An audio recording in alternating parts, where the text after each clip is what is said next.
Hello again, everyone. Thank you for coming back to Speljammer 998. It is late into the night of the 7th of Ron in-game, and this is session 19. Last time on Speljammer 998, you guys found yourselves in the dead of night in the depths of a vampire's lair, searching for an item that Bree Silverport has sent you to obtain, or steal, or whatever means necessary, and the vampire Elazar seemed to understand you guys must have been here for something specific if you had not made out with most of his magical item collection, which you had stolen 2 sessions ago. You guys had a little bit of conversation with Elazar and eventually come to an agreement that if you guys were able to fail his champion, he would give up the item that you guys were looking for, since it seemed a member of your party and himself had common ground. You guys killed his minions and his champion before he did willingly give up this piece of darkness to you guys. You guys took the item and eventually decided to get the fuck out of that creepy house and headed back to Mantis headquarters. This was early in the morning of the 7th, so you guys took a short rest, which is 8 hours, so you spent 8 hours or more back at Mantis headquarters. Demos identified all of the items that you pilfered. Y'all sold most of them, but kept 2 of them. You kept a cube of instant fortress. No, y'all sold... Sorry, I apologize. Y'all sold 2 of them. You kept the rest of it. You sold a horn that seemed to only be able to be used by vampires, and you sold a mace. It was real scary looking. Otherwise, you guys kept a big scary axe called Spellbreaker's Axe. You kept instant fortress. Instant fortress, I think it was called. What else did you keep? A rod of rulership. Yeah. And the 4th thing that I'll remember at some later time. Pardon. Before eventually... I think there was a little bit of conversation, but I can't think of anything that was extremely prevalent. Before you guys went back to the Cannith warehouse and met back up with Bree. You guys quizzed Bree a little bit about why she's always at Vera's warehouse. But after that, moved on to business. And Bree revealed that some of the things that she's been working on is getting a little tense, and eventually mentioned she would like to meet with you all in Calden. She spilled a pretty fair number of beans, which I'll try to summarize here in a second. Before you guys did willingly give her the piece of darkness you had obtained, under the condition that you guys are the exclusive users and owners of this artifact, meaning when she's done with it, you do get it back. And this is actually where we left off. I would like to think it's like maybe 11-ish at night, not the next day, but it's late into the night as you guys are all convened in the staff area of Moorgrave. I think I said last time y'all went into Bree's office, y'all are, at this point, there's 3 empty wine bottles sitting there on the desk. Alright, here's the bullet points from last week. For those of you that weren't here. Bree told you that the funding she's been getting for her project was suddenly revoked, and she does not know why. She told you guys that she is working on... I don't want to call it a weapon, a device, that she hopes will break through the Storm of Sybaris, which Demos was able to tell everybody is kind of like this encapsulating space storm around your universe. As far as anyone is aware, no one has found a place where it is not. No one has found a way through it. Anyone that's tried to go into it or through it has never been heard from again. And she tells you guys that she needs this piece of darkness that you give her. She doesn't know that's what it is, but tells you she needs that item to focus the magic and that she needs a power source. She has alluded that she would like to talk to you guys she would like to talk to Calden. She alluded she would like you guys to talk to Calden about using the dragon shard that was found in Zendrix as a power source. And this is kind of all where we left off. She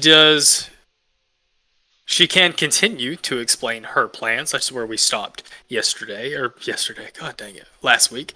But before that, anything I forgot? Shenanigans, snide remarks, general fuckery. That's y'all's specialty. I just want to say that I was playing Baldur's Gate earlier, and a powerful entity whisked me away into like a mansion, and like creepy organ music started playing, and I was triggered. I have PTSD from the vampire, so thank you for that. That's all. Just wait till we go back to Ravenloft. How many? We're still a ways away from when we're supposed to meet Vimac, right? It is like a month or more.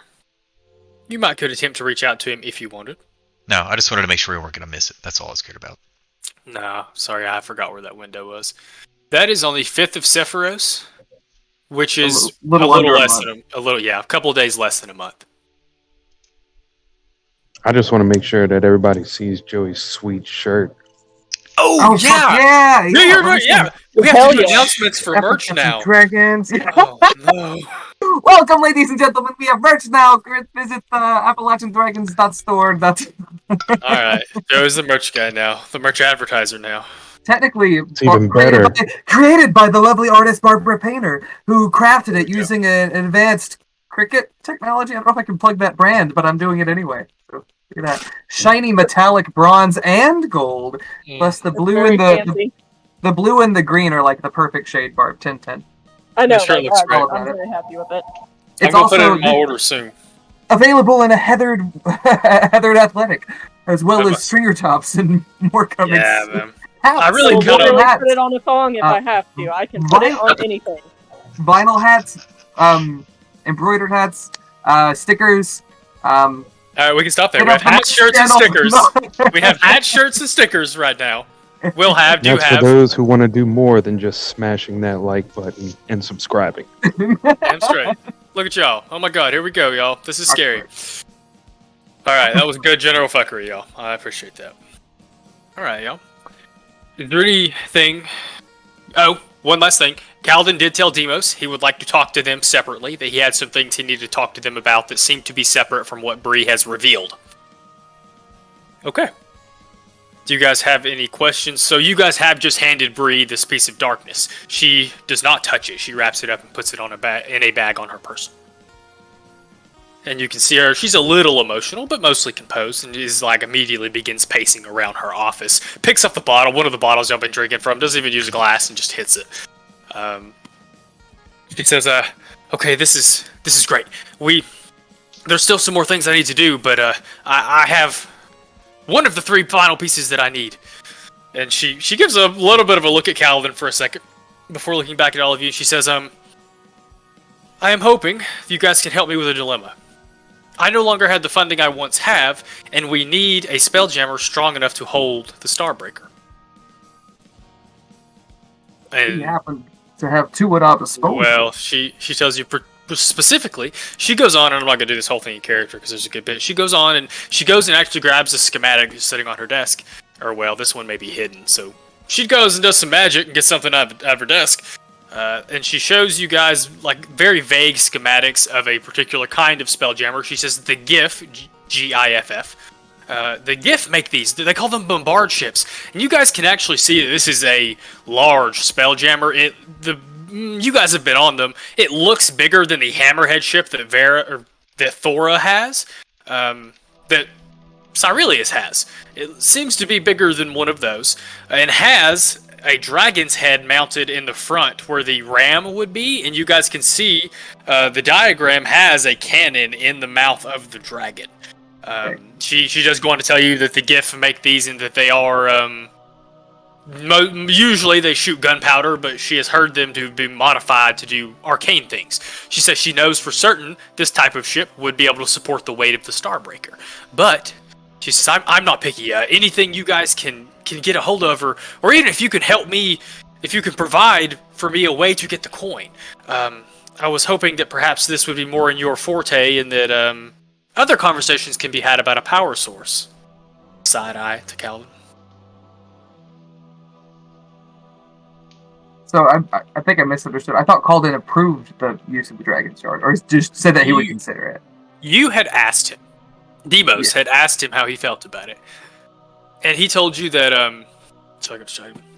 he told you that if Bree genuinely believed, he did not want to give it up per se, but if he decided or he felt like that whatever it was going to be used for was going to benefit, all of mankind or all of academia or whatever, he definitely believes in something bigger than himself. A lifetime, but, yeah. Mm-hmm. But he did not seem just super willing to do it immediately. No, he seemed to have some I'll- reservations. I'll respect his wishes and wait to speak with him before I say anything definite on that. I ain't saying she a gold digger.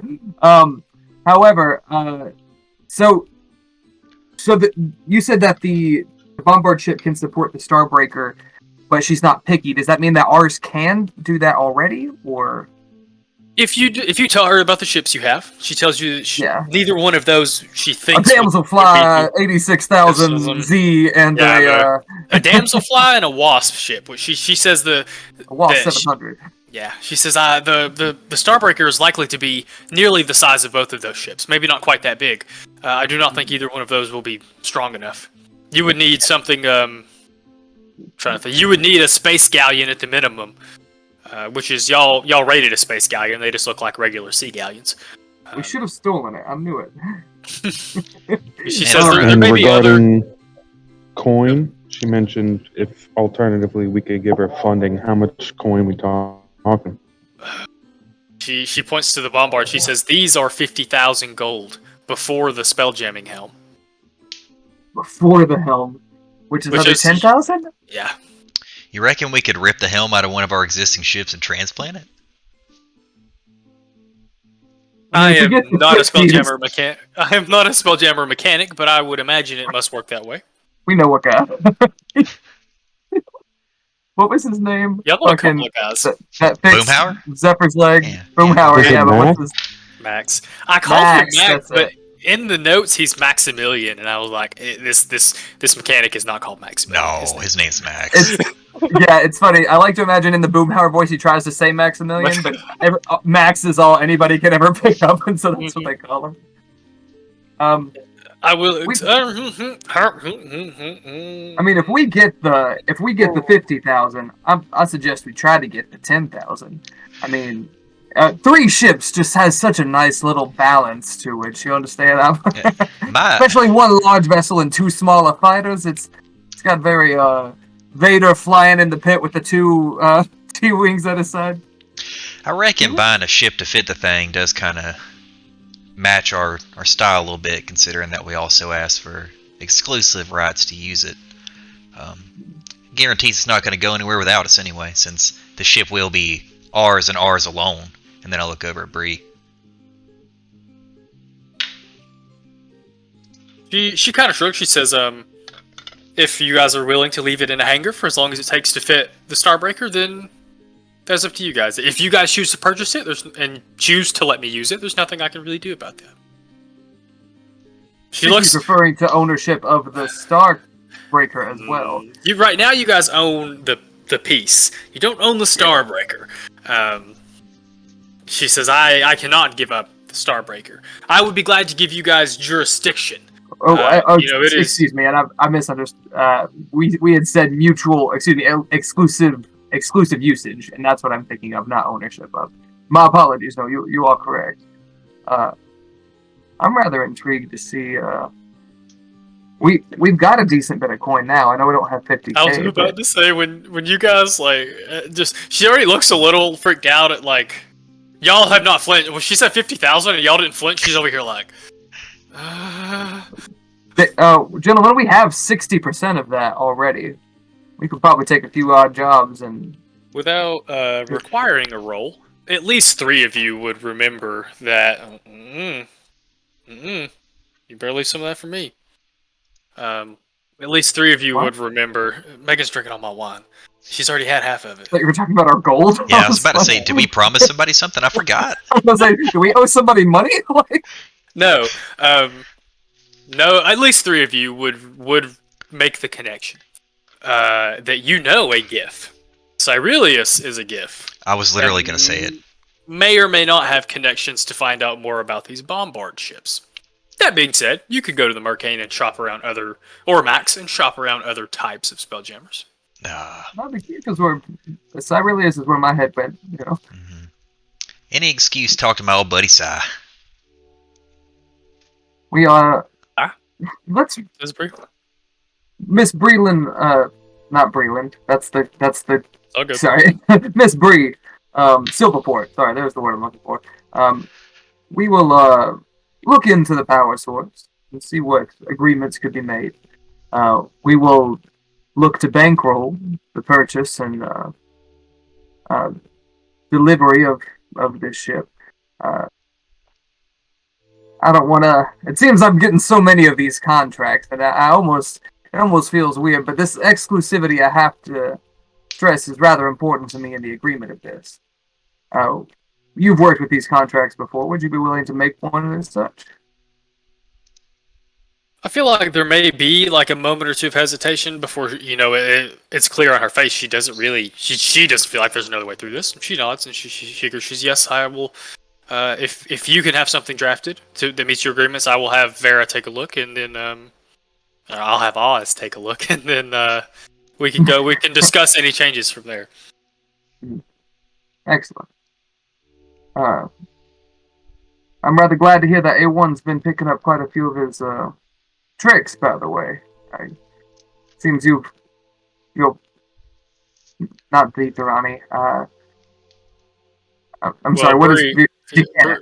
The Decanters have made quite an impressive creation.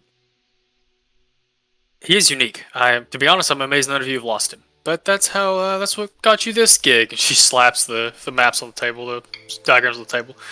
Damos decides not to tell her that we forget we have him most of the time.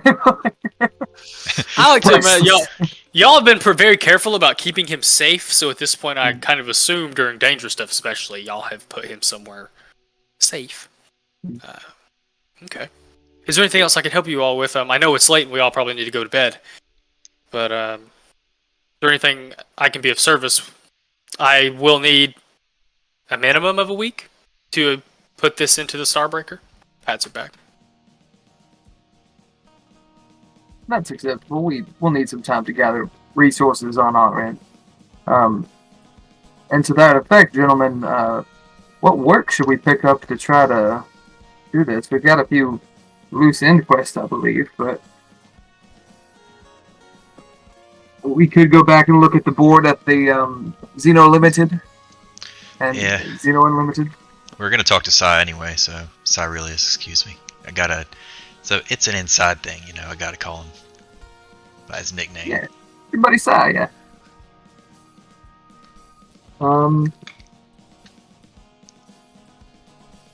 Yeah, he paid us 4,000 for our last job, so that's a good chunk of what we're looking for. Well, we have 32. We need 18,000, give or take, and some of that might be in private parties. But there's at least 30,000 in the party bank. So, well, and then that's 11,000 there. So we have as Bree is not ushering you guys out, but as you leave her office, Calden will turn to all of you and ask, would you like to talk now, or should we convene in the morning? Talking now would be fine, as long as you. Well, can we just fast forward going to somewhere more private rather than outside in the? I mean, his office is next door. I forget we're in Moorgrave. I kept picturing us in the warehouse. We'll slip next door. Well, I thought that's where Bree would be as well, to be honest. But here we are. I'll go over to Professor Calton's office. You guys go over there, and he sits down. He looks very tired. You can tell that his office is in a disarray. Notes everywhere, reports. You can see some are reports handed to him, others are some he's had to write himself. You can see now he does a little bit of magic. This time he does a little bit of magic. Takes some papers out of a drawer in his desk. You guys can see were handwritten and ciphered. He says, there have been several developments since we last spoke. I received a report that the ruins we retrieved the Dragon Shard from had at least 2 blocked off passages. We're uncertain of the size of the total facility, but we believe to be it much larger than it was. Upon receiving this report, both myself and the board, approval was given very quickly to send another party. Oh, where'd it go? He says, we could pay you. We would be willing to pay 10,000 gold, plus any historical artifacts you could retrieve, which may be bought. Trying to figure out how to say this. In addition, any historical artifacts you retrieve could be turned in for more coin beyond the 10,000. And he tells you, says, I just got the news later this evening that one of the team from the Crimson Codex was attempting to repair and rebuild a marred teleportation circle we found in the structure. They have successfully sent the team lead, I don't call it that, the head mage has successfully been transported there and back, but that is only one test, and the safety of using this rebuilt circle could be dangerous. But it is an option if you all are interested. Additionally, he shuffles the notes you saw him take out that are ciphered. This object you brought back to me, this orrery, it is not only ancient, but I guess that doesn't begin to describe it. It was obviously made to find something specific.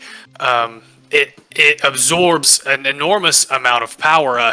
It killed an acolyte, not an acolyte. It killed an apprentice who didn't know when to stop. I myself have attempted to power it. It doesn't seem capable of doing. It only seems capable of performing to the level of power fed into it. Even several of us together have had difficulty pursuing its uses. I believe it needs I believe it needs to be placed somewhere extremely powerful, or to have something extremely powerful connected to it. Beyond that, I believe the only other thing it could do is find this item. I have reason to believe it could do other things, but it's hard to tell without at least some sort of power source. This is the point where he flops down in his chair, and obviously he's tired. And within a week-ish, he's had this thing come back and had this super ancient artifact dropped off on him, and he's like, he definitely looks like the guy that has not slept in 4 days. I believe we said, I believe Bree said it would be at least a week until she could get the, not Speljammer, the Starbreaker ready. Potentially, could you utilize the shard that was returned to power the orrery to see what it is located or aimed at? We think it would take significant time to set up a place where the power could be transferred. I have been giving some thought to what Bria said and to this situation, and I believe if the orrery were placed in a strong enough manifest zone, similar results could be achieved. But finding one that is not already occupied could be difficult. Those of you that don't know, manifest zones in Eberron are kind of like wild magic zones in the Forgotten Realms. So think of it like a place where the veil is thin. There's a ton of magic there. So the reason that Sharn goes up. Yeah, the reason that Sharn is built the way it is because it's built on a manifest zone between the material plane and the elemental plane of air. That's how come they can build buildings so tall. Very interesting. I didn't know that. Fascinating. Deimos, this is I don't want to put you on the spot. Deimos would ask about the apprentice who was killed and ask for a name, and assume that it's some colleague that he's worked with. He could definitely give you a name. Whether or not you've really spoken with them is probably up to you, but they were a newer-ish member of the Crimson Codex.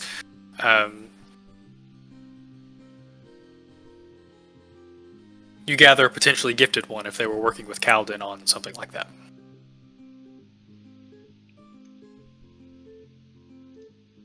I will. And if you press him if you ask him about it, he does give you a little more detail that they found out pretty quick that it seems to need a power source, and you can just feed it raw magic, and that this particular apprentice just kept feeding it, and kept feeding it, and kept feeding it until there was nothing left.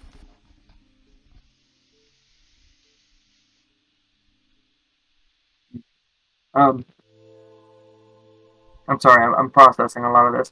We're definitely interested in the retrieval or the reconnaissance mission you're wishing to send us on to this location. We do need just a couple of days. I'm not sure if we will try to. I understand, and if, and perhaps we talk about this in the morning, but if you thought it wise to give Bree the shard, that allows the Codex to divert itself from the shard back to the dig site. We could put some more sources back in that direction. I believe that, as you say, this is the next great frontier. This is expanding knowledge, infinities of knowledge. It's endless. If this can get us beyond that, everything is unknown there. We can learn so much from this, and I think that this truly is the primary. Silverport. That is an interesting question. I don't find her distrustful. Putting this amount of power in anybody, I'm hesitant of. However, that is why I am so insistent on being the sole company that uses this. I want to ensure that it is not misused by us being the only ones who have that capability. It's my aim, anyway. I may not trust. What do the rest of you think of Miss Silverport? I'm not gonna lie, I didn't know you were all there. I probably would have said something earlier. For some reason, I thought it was just them talking. No. Wouldn't exclude the party. I reckon she's alright. She seems a little forward to me sometimes, and honestly, that makes me slightly nervous, because, sometimes people that push a little too hard get pushed a little too hard, make mistakes, bad things can happen, but her ambitions seem to be in the right place, and I respect her desire to do something that nobody else has done before, so I can't fault her there, at least.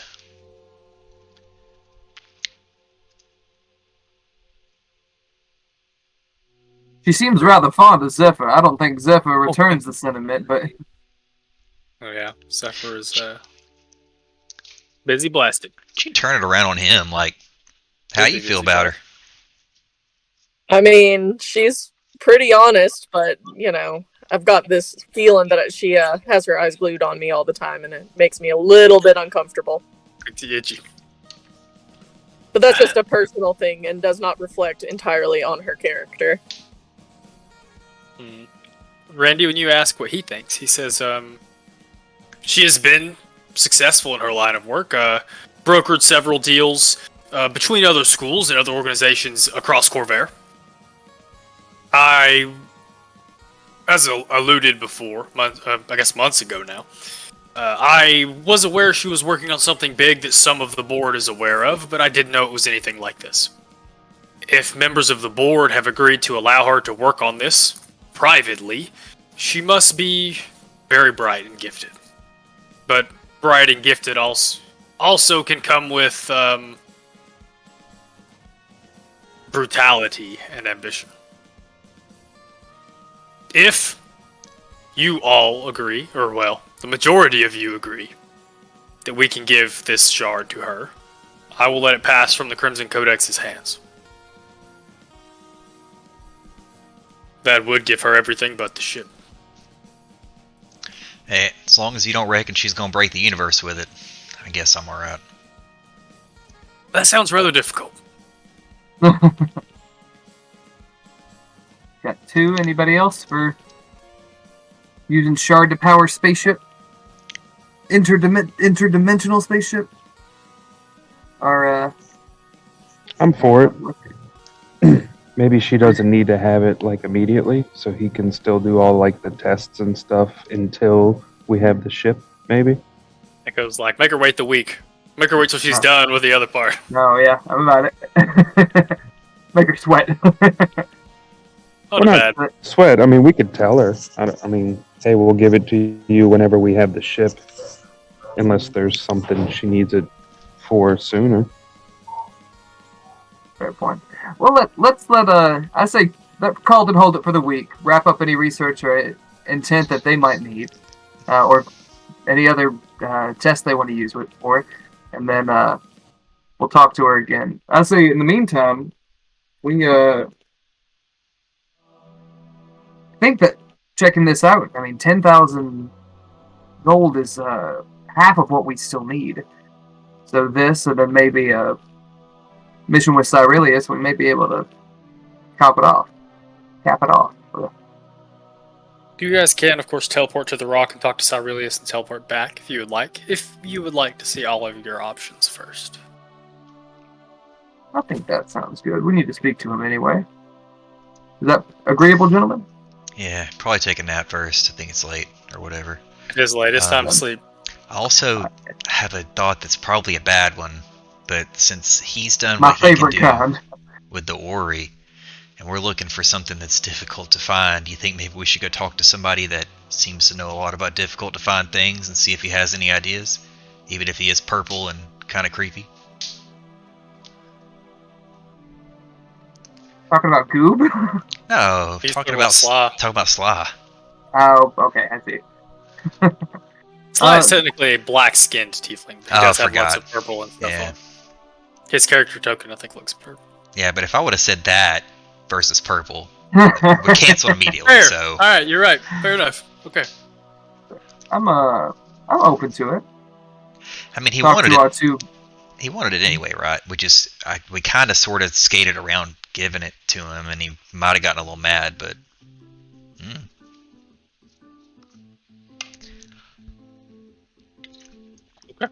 It sounds like y'all either going to talk to Sly, go talk to Sly or go talk to Cyrilius. All in. Oh, y'all can't raise your hands. This is why we all need videos. Let's start with Cyrilius. Yeah. Okay. Y'all pay a at this point nominal fee to use the Mercane to bloop over there. They are happy to see you. You guys gather mostly from purchasing that spelljamming helm. When they realized you guys were that kind of customer, they warmed up a good bit. Speaking So of, while we're here, should we find Vimac? I don't think it's time yet. Has it been a month? No. It has not been a month. Oh, okay, never mind. We could fast forward to that, but a lot of stuff will change. That's the thing about about setting stuff so far in the future. If you guys want to fast forward to something, we can. But I encourage you guys to clean up your quests and stuff first, or else they'll have to change. Sorry, that spun my brain off into place. While we're passing through the Mercane, can I just suppose you gentlemen would happen to know, be able to give me a price on a particular ship, a Speljammer, a big one? Are you asking about the bombard? Yeah. You get the same price, 60,000 for the helm and the ship. Well, you got to shop around, kick the tires, all that. Thank you. We'll be back soon. Wonderful. Fair enough. Okay. Kick the flux capacitor. Maybe I'll do this one. Should I kick the flux capacitor? Yeah. But kick the tires. I mean, they don't got tires. All right. I pick odd. That's the one I pick. Oh.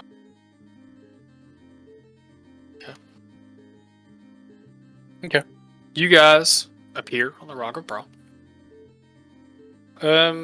Mostly, you know how it is. It's busy, bustling, very shantytown-like, and make your way to Xeno Termination Ltd. Took me a second, and find, you may have to wait there an hour or something for Cyrilius to eventually show back up. Vimac is that you have seen, not there. It is a little bit of time from that particular meeting.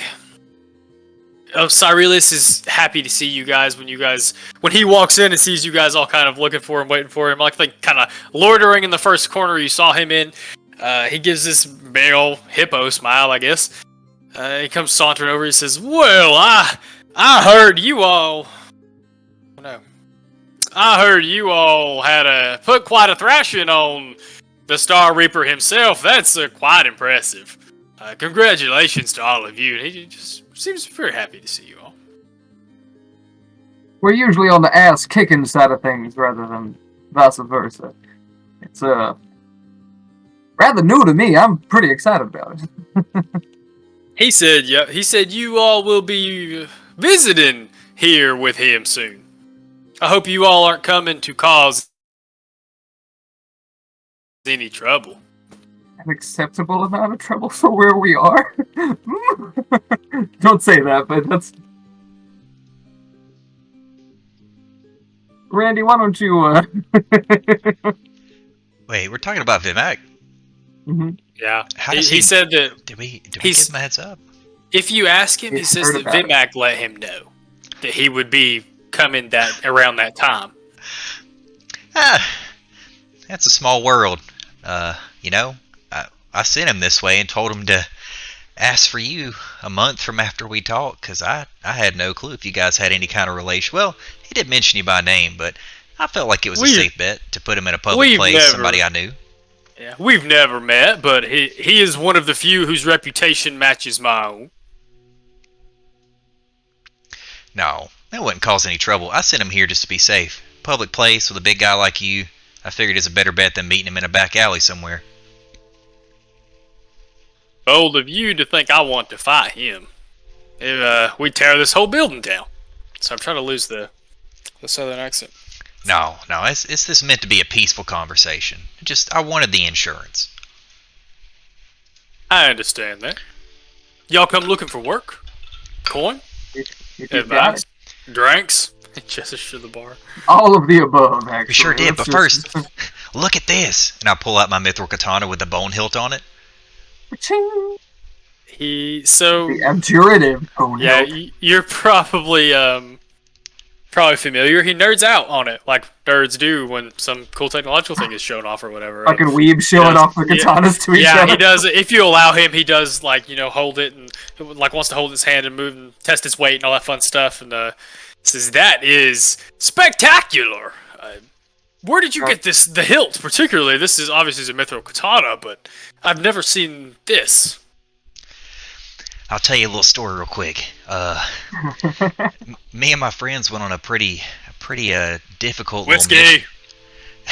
little mission a bit Bottles back, are brought. and you would not be surprised to learn that a big old bone naga came out of the sand, came right at us. I took my sword, planted that sucker right in the middle of his spine, cracked him in half, right there in the desert. And I took this as a trophy. So you can see while Randy's telling the story, he is kind of looking around at the rest of you to see if Randy's, telling a tall tale or anything like that. Deimos is backing him up, like minor illusion, like of the bone naga skeleton, like we have the skull too, but it's a little more cumbersome to haul around. We keep that one for the keep. And after looking around, he kind of belly laughs. He says, "Well, that is spectacular. I'm very proud to see you all have went from scaver fishing to hunting Neogi and Nagas. It was very impressive. You asked if I had work. I do, actually. I would like to make a request to all of you, and perhaps we could say that I owe you one in return." He goes to the board, yanks paper off the board. He says, "Now, I forgot to mention this to you all, but you proved after helping me take back my ship, you are capable." God damn it. If I don't figure out a Kronk voice, I will kill myself.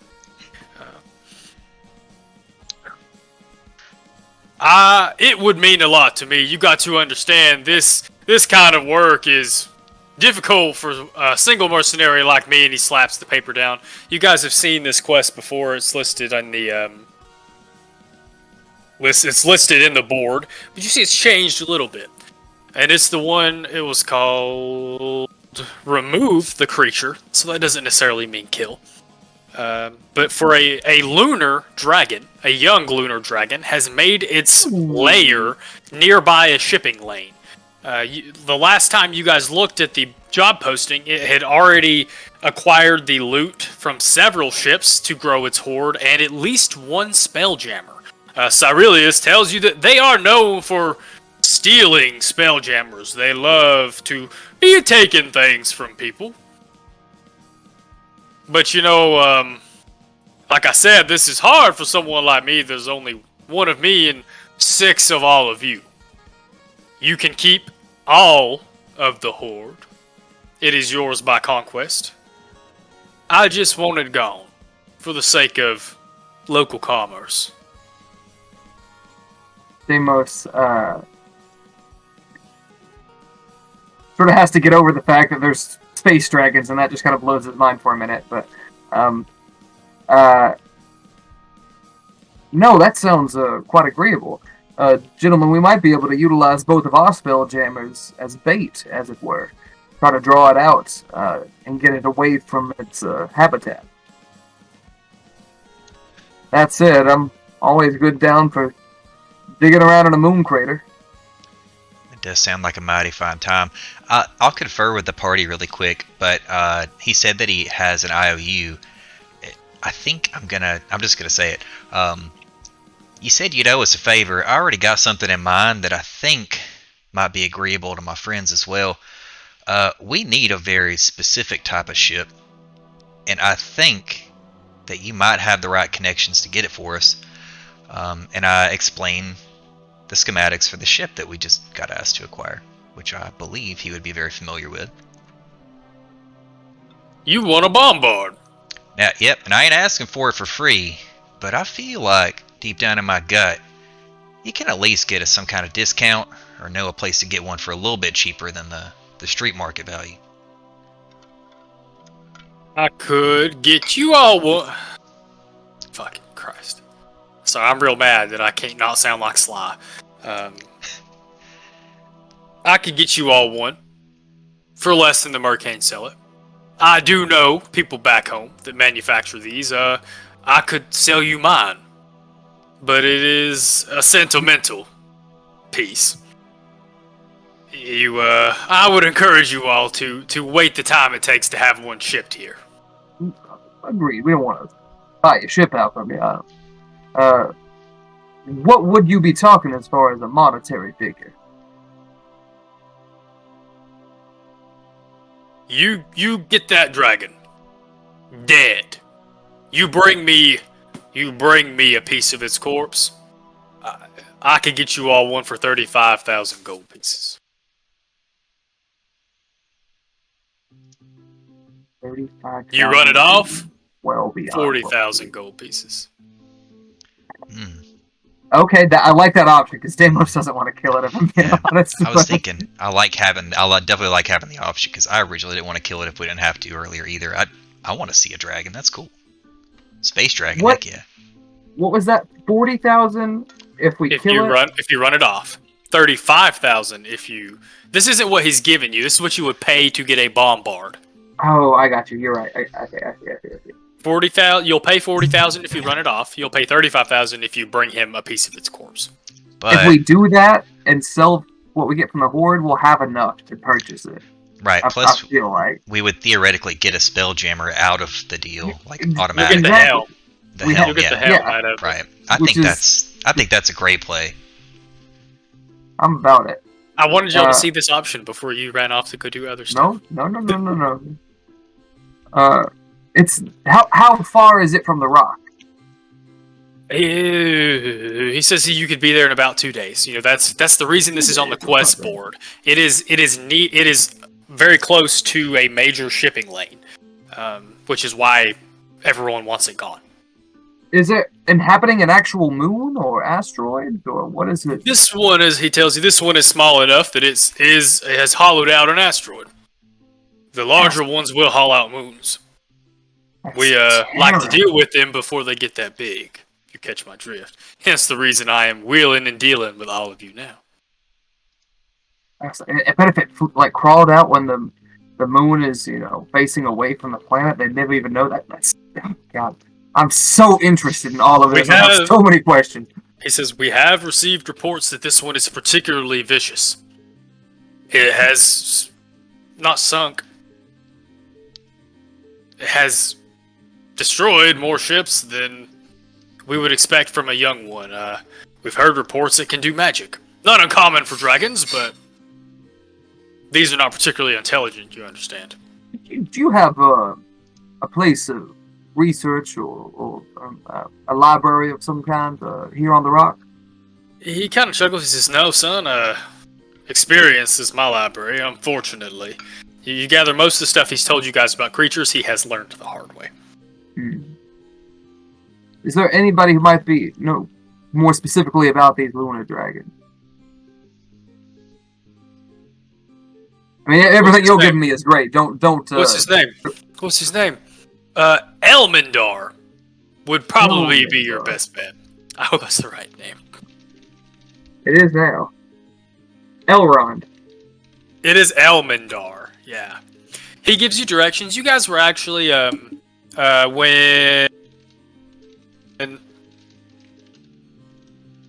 Come on. What's his name? The guy that looks like Thora's son that looks like fucking Henry Cavill. Marcus. Marcus did point out to you guys, and Cyrilius, of course, will tell you where this place is again, but Marcus did point out to you guys Elmendar's star charts, which was one of the buildings in the middle or upper section of the rock. That's exactly what it sounds like, sell star charts. Fascinating. And you have a star chart for something yourself, don't you, Randy? I sure do. I'm itching to get out there, but maybe we pass along the way. I don't know. We'll see. Let's kill two birds with a stone. Learn a little more about our quarry. Get your star chart looked at. Who knows? Maybe maybe where that leads is on our way, or in the vicinity. That said, it is. We rested, so today is the 8th, correct? Yes, sir. Okay, so you will have a long the end rest. of tonight tonight is our long rest, which I could use before we go fighting any dragons. It'll take us a couple days to get there, so we could do that. But our ships, I believe, are both at our headquarters, so we would have to lift flag. One is at the rock. I don't think you guys have taken the damselfly off the rock. Oh, yeah, excellent. we never got it we'll off. Just take it. Are we okay with my original thought was to use the use the two ships to try to lure it out and then flank it, or have one to lure it out and when it engages the other one, join in the fray. We could take just one and then land on the asteroid, or it might approach us when we get close.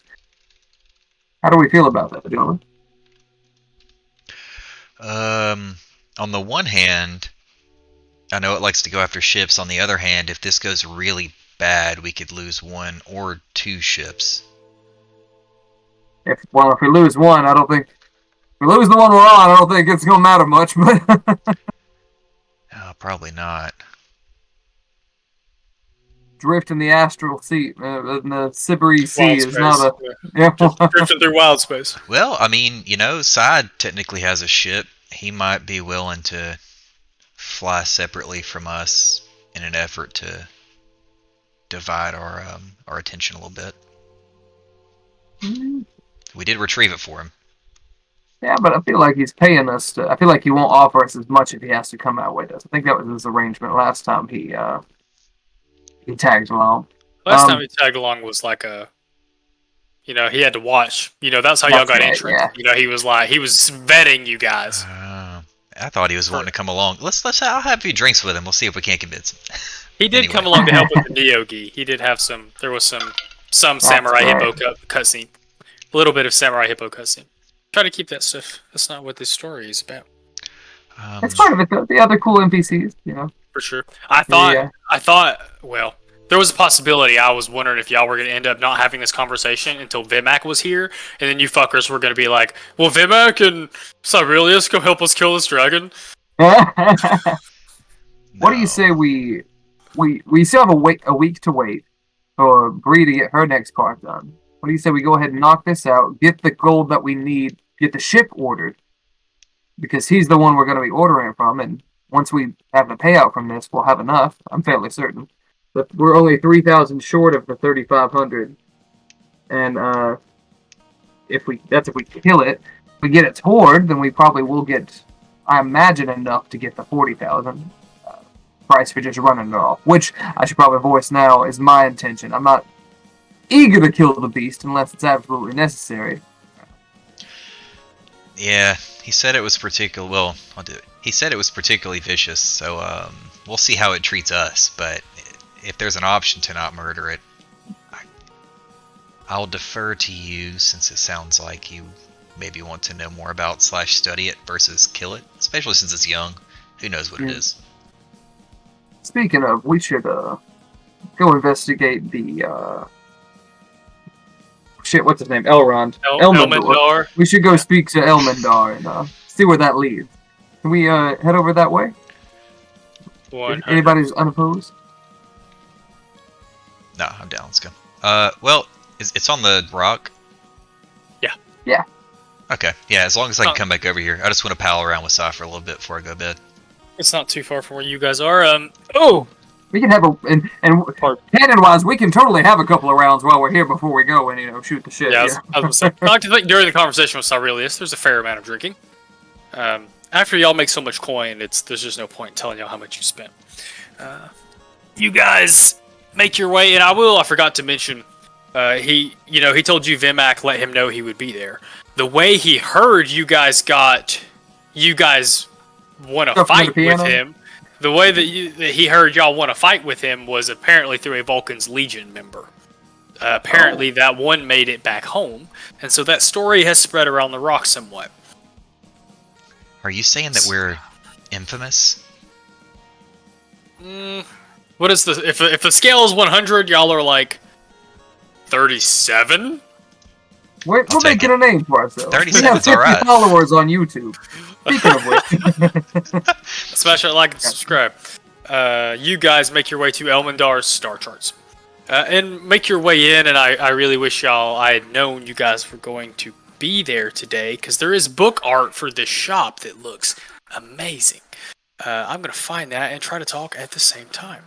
So you guys wander your way in there, and you do find a rather old half orc wearing his robes they're not ornate, but they do seem to be well made. They are kind of plain. They almost seem to be made of these kind of earthy, I like to think burlap, and there's greens and purples kind of mixed throughout there, and he does have a somewhat large obsidian tablet wrapped around his neck.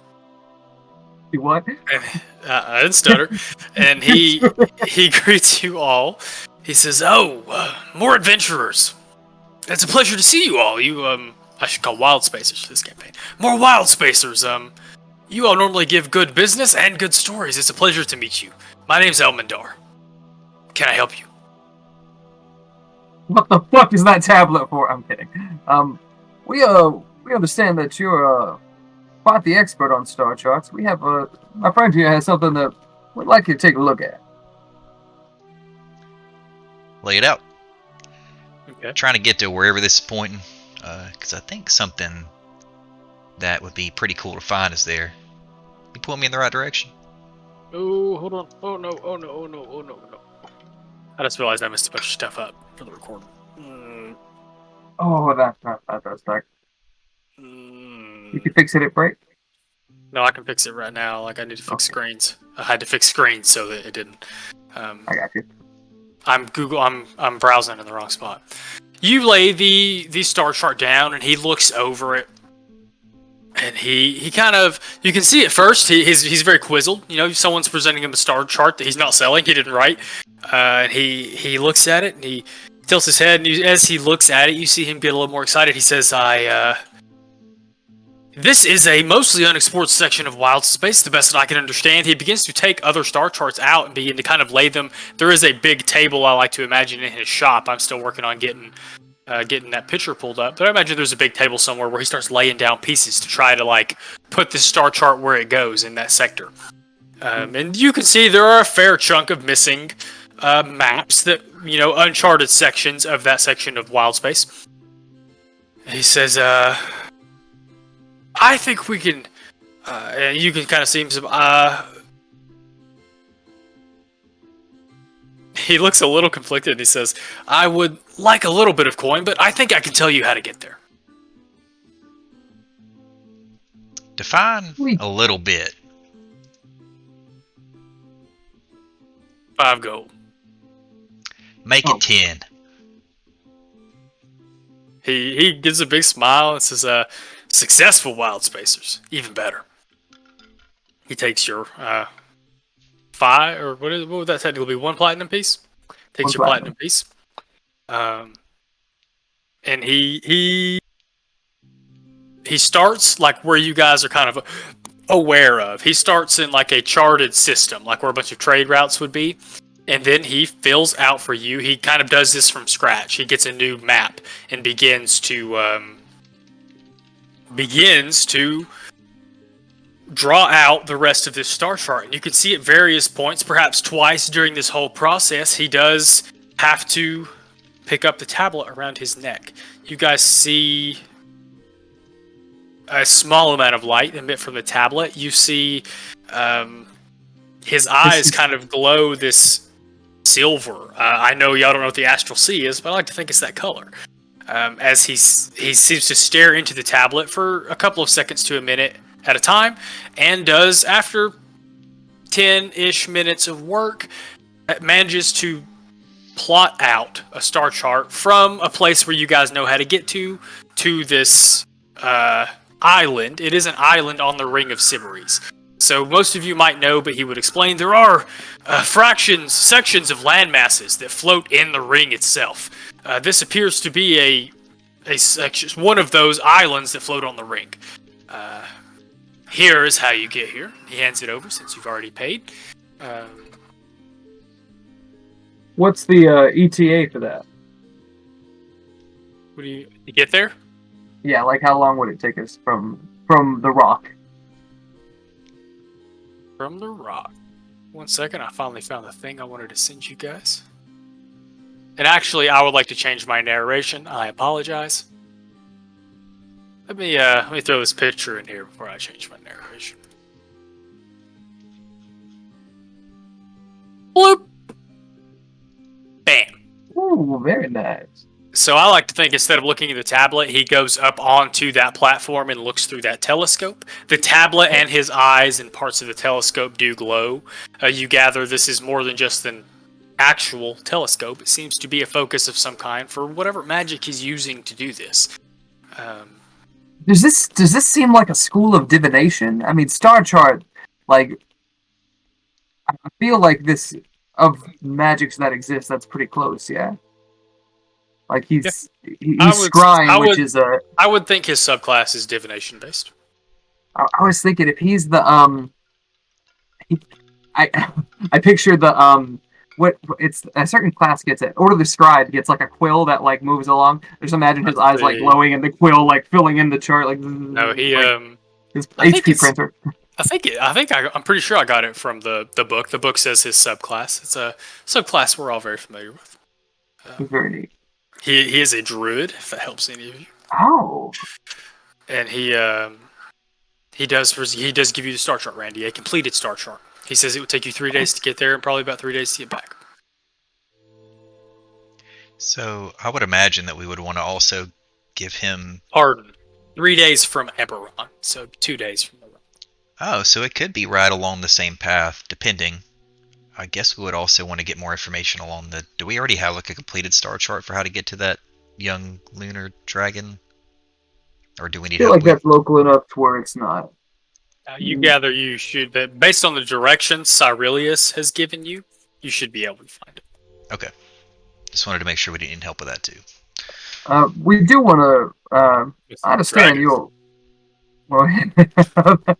Well, we've been hired to assess a threat of a young lunar dragon located not far from here. I'm a student of dragons of many a kind, but I've not had much research into the wild space variety. Could you tell us anything about this creature? So he is an elf who looks old, which means he's very old. He actually comes down from the steps of that platform and goes to what looks like I'm pretty sure those are bookshelves in that picture. You do see him kind of have to go ruffle through some stuff that it's difficult to tell if he has purchased these or written these. But he does go through some what we'll call notes before he answers you. He kind of, one moment please, and goes and raffles through these books and stuff, or scrolls or whatever, what have you. And he says, he tells you on the way there. I like to think he starts talking on his way to the bookshelf and keeps talking like the whole time he's flipping through these books. But on the way there, he says, lunar dragons are much like white dragons. They're not particularly intelligent. They're borderline feral. Unlike white dragons, they have a much higher propensity for magic. And he at this point is pursuing through his notes. He says Go ahead. Are their breath weapons frost-like in nature? That's a really good question. Devin doesn't know. I think I know, but it's been a minute since I've read the stat block for it in Fizzband. That's not in Fizzband. Lunar dragons are not. I think we. Oh no! When you were showing off. Some of the creatures when we were starting this. I guess it was before we were starting. 1 second. I wonder if he would know this. I think so. A high-level druid know lots of stuff. 1 second. What makes me mad is there's no picture of the particular age that I. Oh yeah. He tells you that they do emit cold, or at the very least they breathe cold, like the void that they live in. What else is what else can he tell you? He tells you that they do have the ability to make themselves difficult to damage and to tunnel through solid rock. Other than that, he says it's difficult to tell you much more than that. Each dragon is its own creature, enjoys its own habits and its own strategies. I can tell you that you may already know, they particularly enjoy taking treasure from people, and like all dragons, hoard treasure. These are particularly well known for hoarding Speljammer helms. Are the adult ones? The adult ones, I imagine, are quite dangerous. How long would it take a young one to mature? Dragons take normally a human lifespan or better to mature. A wormling can grow into a younger dragon in a decade or two, but full maturity takes a couple of mortal lifetimes. You think they're beyond reason? No, as white dragons are, I assume. Floop. Yeah, he kind of flips. He says, the best of my understanding is they have the ability to understand, but there's been no record of communicating with one. As I've said before, and he flips a couple of pages, they seem close to feral.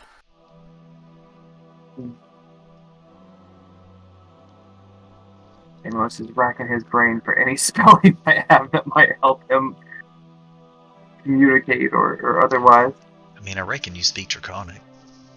I mean, I do, but it's almost like a speak with animal situation where it's it's not a beast, but it is a wild kind of entity. Yeah, it wouldn't be speaking so much as grunts and snarls and etc. Interesting. What spell scrolls do I have? Before we go, by the way, or I guess on the way, I'm going to be doing a lot of that. But yeah, I would think it speak with animals, or maybe a comprehend languages, because it could be something where it speaks like a very primitive language of sorts. And I wonder if I was wondering if it would be, I was wondering if it would be like the same Draconic, quote unquote. Yeah. Different dialect, if you will. Okay. Nothing in the scrolls I haven't really helped too much with that. It may be beyond the possibility of communicating with it, so we may end up having to slay it, but I am remorseful to do so, I suppose. Now, listen, I don't want to willingly kill a dragon in front of your type, but I'll follow your lead, and if you feel like it's the right move, well. As you say that, Deimos swats a mosquito, a wild space mosquito on his arm. Like, what was that? I'm sorry. Excuse me. No, I understand. I feel no direct kinship to this creature, but always had an interest in the beast. I will not adopt a dragon. I will not try to adopt a dragon. Let's what are those capsule orbs? We got those here, didn't we? I think you got them on Eberron. The capture orb you got on Yeah. Eberron. I thought did they send us to the Mercane? No, you got it from like a particular adventuring store in the adventuring district that kind of specialized in that kind of thing, catching animals. You got it from the same place that got the fishing cages for holding scavers and all that fun stuff. Yeah. Sounds like y'all need to deliberate, so we're gonna take our break early. Anyway, we gotta decide what we're gonna go do. I got a star chart. You got a star chart. We all got star charts. Where are these? Sounds like we're in a star chart. Here. You're the only one with a physical star chart. You've been given directions to where the lunar dragon is layered. It's only 2 days from the rock. I think I said, it's not very far from an established shipping lane. Are they close together? I know it's 2 and 3 days away, but are they like similar directions? And that's why I asked earlier, because you said it was 3 days from Eberron, closer to 2 days from here. So that's why I was like, are they in opposite directions? Is it like adjacent areas to each other?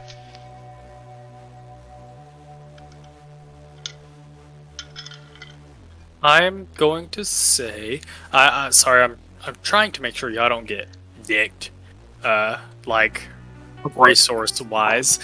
I'm gonna say you could do both of them inside of 3 days. Like, okay. It would take you 2 days. How do I want to do this? It would take you 2 days to get to one of them, one more day to get to the other one, and then you would have 3 days back. I see. Well, so That's that actually works out fine though, right? Because we get a long rest tonight, 2 days to the dragon, and then we take a day of rest between. That's our next long rest right there. Well, I don't think we get to pick when the third long. I don't think we get to pick which one is the third, or which one is the long rest. I think it's every 3 days. If it's every 3 days, right, we get but one he's tonight. Right, but we travel 2 days, and then we have to take a day between those two missions, right? So we travel the 2 days, and then that day between is the third day again. So we get a long rest between no matter what. I see what you're saying. Okay, yeah. All right. I'm about it. that's a little more perfect than I wanted, but let's go.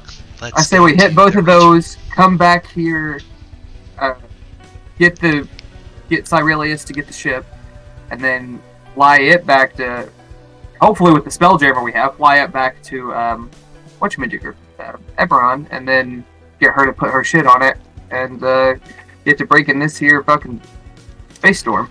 No, it works out nicely because we take a day here, and then we take 3 days for that, 3 days over there, that's 7 days. Quick math.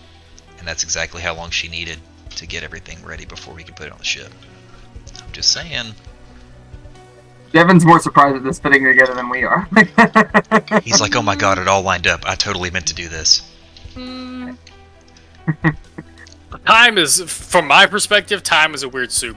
I give very little thought to how long things actually take, so that I can decide in the middle of session they take this long. I got you. to facilitate things. Let's get our damsel fly. Go get us some dragon wings. I have archived that map. Do you guys want to see it for any reason? Which map, huh? Damsel fly? The fly, yeah. I can take y'all back to that map real quick if y'all want to see it. Since y'all will be on the ship for at least 2 days, here's the Motley Mercenary. He doesn't have stuff in him, I'm sorry. You guys never furnished him, meaning I never furnished the map. But it is a functional ship. If I'm reading this correctly, we have one ballista, like a trebuchet behind it? Let's see. Yes, sir. So, let me find. If you'll scroll down and take a look at... Where's the trebuchet? So there's the trebuchets on the very top of the ship. If you'll scroll down and look at this little side view here, trebuchets at the very top. Keep in mind this gravity plane here. I've tried to explain this several times, but it's really weird. You technically would walk upside down in this very bottom section of the ship. Because that's how gravity planes work. Weird shit. Where's your ballista, though? It's right in front. Right in front of it, yeah. Okay. So it's like a piercing shot and then a lob shot right behind it. I'm down. Yeah, because I think technically this is underneath the ballista. This section of the ship right here. Because the helm is right here. Yeah. Oh, here's the that's right. ballista. Oh, the ballista's upside down. It's actually mounted to the floor of this right here. Yeah. Okay. Alright. Because of the weird way that the gravity planes work and some shit is built upside down, it hangs out from under that section. Like where its eyeballs socket would be. Well, its eyeballs are technically here. The ballista head would stick out right here, but it would be upside down from like a regular But perspective. for this shape of your ship, this is the eyeballs for sure. He's just wearing a visor. It's cool. All right. Anyway, Let's yeah, get on get I on the think space road. we're gonna take a long rest, and then. Do you guys want to do anything here before we take off? I do on the journey want to burn through a lot of those scrolls. I'll figure up the time that takes and throw those in there. Oh, minus. Hold on, sorry. You guys just find a room at the Happy Beholder. Laughing Beholder? Happy Beholder. And Large Luigi is glad to One-eyed house you guys Luigi! for a night. One-eyed Luigi is glad to house you guys for a night. Did Deimos want to look for any other scrolls, specifically any around like comprehend languages or speak with animals or anything before we? Unfortunately, due to the very nature of dragons and their idols of self-preservation, while I feel we could threaten it when it is in a dire situation, a chromatic dragon's promise is not worth much. We could scare it off, but it coming back is a very high probability. And if it's becoming as dangerous as it is now, sometimes it's best to root the sword. So what you're Prune the saying to me sword. is that we couldn't count on this dragon to come back as an ally, like 3 months from now when we're in dire need. Like it's probably gonna either try to eat us or we're gonna kill it. Tremendously unlikely, yes. Imagine freeing a bear from a bear trap, and then that bear coming back and mauling the fuck out of you 3 weeks later because you forgot to hang your peanut butter and jelly sandwich in the tree like they tell you to. That's essentially what's gonna happen. All right, now I know. Stab first, ask questions later. Got it. I do hate to say that, but it is fascinating for the opportunity to see such a creature up close. I'm gonna have to make extensive notes. If it helps you any, I'll try real hard not to maul its face. So maybe you have a nice clean Trophies skull. would be fantastic. Yes, if we could get it mounted on one of these ships. We could get it mounted in our home.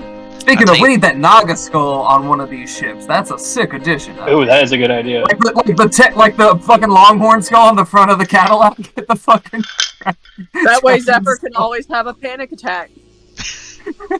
Save it for the bombard ship. Perfect. Give the bombard ship like an It's gonna extra be a- shield. No. One ship's gonna have the Naga. One's gonna have the fucking the dragon. We're gonna have a collection of skulls.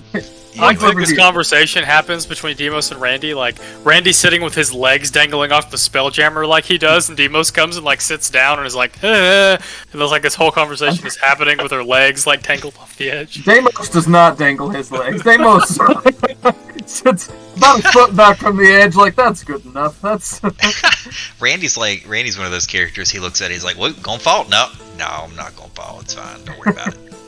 I mean, I have Featherfall, and I'm honestly very curious to see what would happen. But I feel like we could get you. It'd be fine. Randy's it's just not like a stupid enough. ship. Like he's just dumb enough to assume that like the ship has more gravity than the space around it because we're in a bubble. So he's like, "Yeah, if I fall off, it's fine. I'll just loop back around." Orbit back in. No, but for real, Randy's been around ships a lot, so he knows like. By working on them, he's like, "What? Like, if I come off the side of one, I'm just gonna stab a kunai in the side of it and work my way back up. Like, it's fine. I can scramble up this thing." You do know, Randy. If you were to say jump too high, magically enhanced jump or something, you could jump out of the bubble and no longer be affected by gravity. You also know that it's not terribly hard to catch yourself if you were to slide down the side, but you could genuinely fall off the side straight down and out of the bubble. And to refresh my memory, we can breathe in wild space, correct? It's like Your oxygen. ship has an air bubble. The air bubble only... One of the things I've not done, shame on me, your air bubble like goes bad because you're breathing carbon dioxide back out into it. Y'all haven't really been far enough away that that's been a thing. You've not had to travel so far that you needed to stop somewhere and refresh your air bubble, but that is a thing. We should plant some trees on the ship somehow. I feel like that'd be beneficial. I don't know if any of you have ever legitimately watched One Piece, but this is literally a plot point in the show about an air bubble that does not it does not last depending on how you use it, and they do have trees on the ship. Anyway, I digress. I have to go watch One Piece now. All right, Mantis. 900 episodes later, enjoy that. Straight up, watching One Piece is the threat to my children when they misbehave. I'm like, if y'all don't stop arguing, I'm gonna sit y'all down and make you watch all, 2,000 episodes of One Piece. And they're like, God, no, Mom! I don't watch TV, I put it on in the background. So I'll just turn it on and I'll turn it on every time I'm doing something. And then it'll be gone, and I will have watched 3 of the 1,000 episodes. You'll look over and you'll see an elastic pirate kicking the fuck out of somebody's face. Or that redheaded chick with way too much boob. That's every character on the show. Congratulations. Yeah, I was about to say, taking a shot at anime there. I watched that pretty religiously until they got the reindeer, and I'm like, what the actual fuck? And it's it just got weirder and weirder. I'm like, this is. I mean, it was in hindsight pretty good, but I felt at the age I was just like, what? I think that's how I felt about Bleach until one of the main characters lost their power or something. I was like, that's fucking stupid. She's been this badass thing the whole first season, and then second season she's not anymore, and I'm like, this is dumb. I quit. Tokyo Ghoul, on the other hand, very cool. Anyways, before we leave, I'm gonna look over at first Deimos. 2 seasons at least. Yeah. Don't tell him. He'll finish. He'll get there. I'll get there one day. Before we leave, I look over at Deimos and I'm like, dang it, I forgot to show Sai the coolest part. And then I bang the bottom of my katana on the side of the ship, and you see the bubble pop up, and I'm like, well, it'll recharge now anyway. It don't matter. I'm like, thank you for that. It really saved my butt in the last fight. Oh no, it's beneficial for all of us. The more blows you can take on the front line, the less I get flung back at me. I wink. And it's funny. I was tempted to ask Aurelius to take a swing at you, but I was kind of worried he would be over the 5 of your AC, it would actually knock the fuck out of you. Knocks Randy into the walls. Big ol' hippo hand. Thick ass katana he's got. God damn, that would be like a plumbus to the face. If it makes you feel any better, I had the exact same thought and came to an identical conclusion and kept my mouth shut. I don't know how strong he is, and I didn't want to risk it. Is there anything else you guys would like to discuss amongst yourselves during the 2 days you take to go? Where are you going first? Lunar Dragon? Yeah. Whatever you want to do. Yeah, let's do the dragon. Yeah. I am gonna learn some of them. Their spell magic things. You said we have 2 days, so 48 hours? Yes, sir. No more wine. Give me 2 seconds to take a bottle of moonshine off the shelf. Yeah, go for it.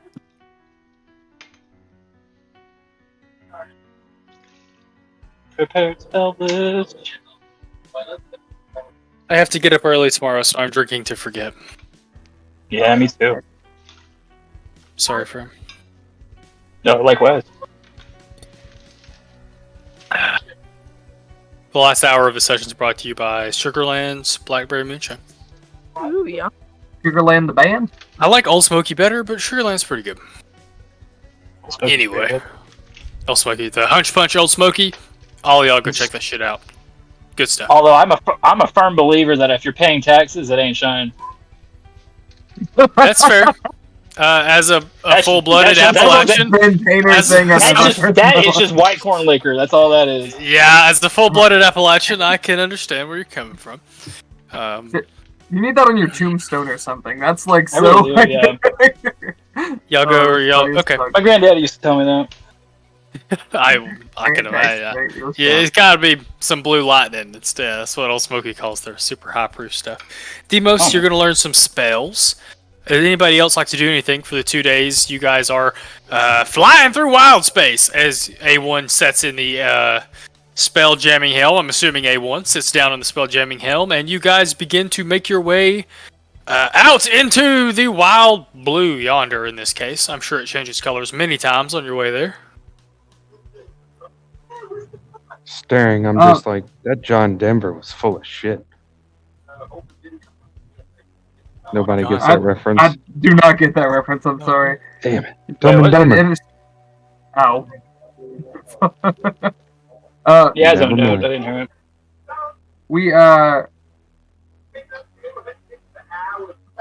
I'm gonna have time for 4, Devin, so I'm gonna learn Fireball, Dispel Magic, Vampiric Touch, and Lesser Invisibility. And that'll Like use you're gonna pretty... put them in your spell book? Is that what I'm understanding? Yes, yeah. I'm taking 4 scrolls and putting them into my book. Alright, I've got to do the math on the cost. Just subtract it from the bag. Carry on. At this point, I'm more or less tracking everybody's stuff all together. Y'all have been together long enough now. It makes sense. Y'all might do that.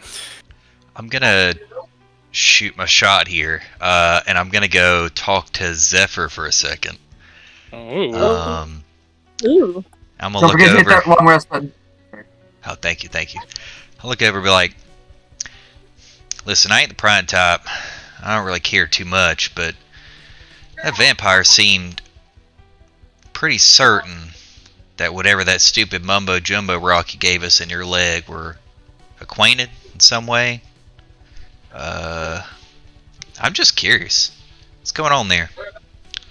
I mean, honestly, I know about as much as you. I've never seen that vampire before in my life, so I don't know how the two could be possibly related. I reckon it ain't the vampire as much as it might be. I might need a deception check from you, Frame. Don't think that's true from Zephyr's point of view. Okay, hold on. Randy, you'll have to roll a insight check. Well. Oh, 20. I don't think I'm gonna beat a 20 unless I roll a nat. Oh my god, I rolled a nat 20. What? Oh, whoa! So you gather. 0 modifier. You I gather. know. It's like there's only one chance. 20 losers.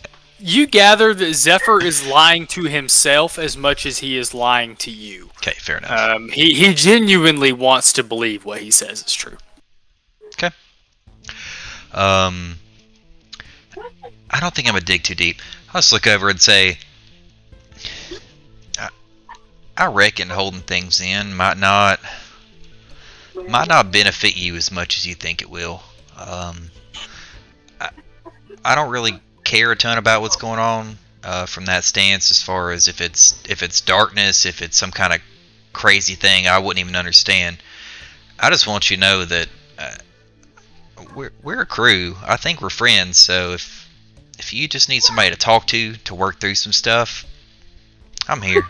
I just don't want you hurting yourself. All right. Group?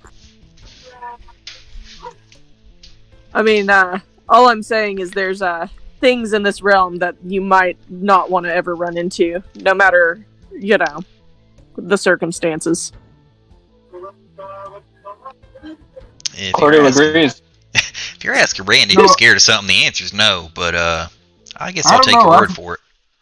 Somebody told me at the university that there's clowns in space, and I still think they're fucking with me, but that sounds absolutely terrifying, and so I might have one fear. Dart my eyes over. Drix talks about how he always wants to taste a space clown.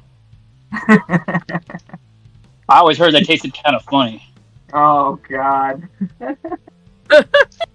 Feel like Drake says this. Cordo's gotten to your brain too much. Yeah, the melding has begun. Anyway, I also imagine Cordo shares the sentiment. I've always wanted to taste the space clown. I'll get ready to walk out, but I'll look back and I'll say, I know something happened to you. I don't know what it is, but whenever you want to talk about it, you come find me. Zephyr just kind of quietly nods.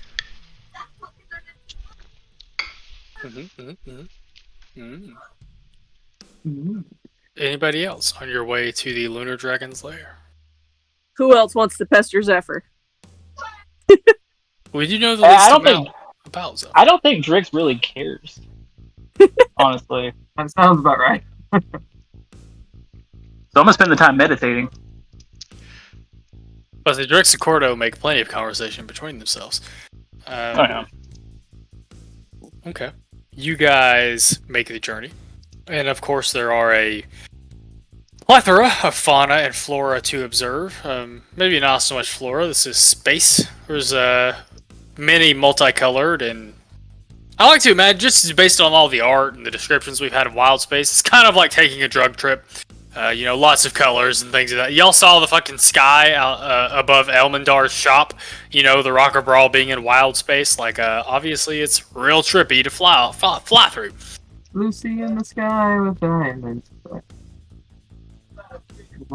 I guess no. I mean, I thought of Disenchanted because that's like they make a joke about it. Disenchanted, but no, it's Beatles. Y'all made me watch like a Beatles documentary once, or some kind of Beatles movie. It was. Oh, it's in that movie, yeah. Across the Universe. Yeah. Oh God, Across the Universe. God. It's very interesting. Anyway, you guys make your way to. It was interesting with time, intoxicated as I was. You guys make your way to the trade route, and about a day beyond to the asteroid. It is not terribly difficult to eventually locate what appear. You can see little pieces floating off in a way that doesn't quite make sense. Most of the asteroids in all of Wild Space look very solid, but this one you can tell has structural deficiencies. For you guys make your way to where you were pointed, and gather you have arrived outside of the somewhat small, comparatively, asteroid that this dragon has layered in. How would you like to proceed, Mantis, before I cut you all off and make you wait Cautiously. a whole week? I say we try to sneak up on it, as it were. Do we see any signs of the dragon outside of the, do we see any side of it, or I don't want to just look at the moon, but also, or the asteroid, but also the other asteroids around us, do a good, maybe a good lap around at a safe distance. 2 of you can make a perception or an investigation check. My perception is +4. Not me. I was about to say, not me. Perception! 15. I'm perceiving. Solid. With a 20. 15 and 20. 20! Yeah. 15 and 20. A long sip. I can put that water in me if I'm going to get up in the morning. Zephyr? Well, I would say that, Drix, you spot at least one, what appears to be a tunnel that exits out the side of the asteroid. Zephyr, you pick up both of them. There appear to be 2 in total. At least 2, tunnels that you can see. They're a fair size. I don't think your ship would fit through them, but they're a lot bigger than one of you. All right, well, relay this information, obviously. I would ask if it seems like an in and out tunnel, or if it's 2 completely separate tunnels, 2 in, 2 out, opening wise. You know what I'm saying? They're far enough apart. It would be extremely difficult to tell. Okay. Meaning, far enough apart, they're not on exact opposite sides of the asteroid, but they're.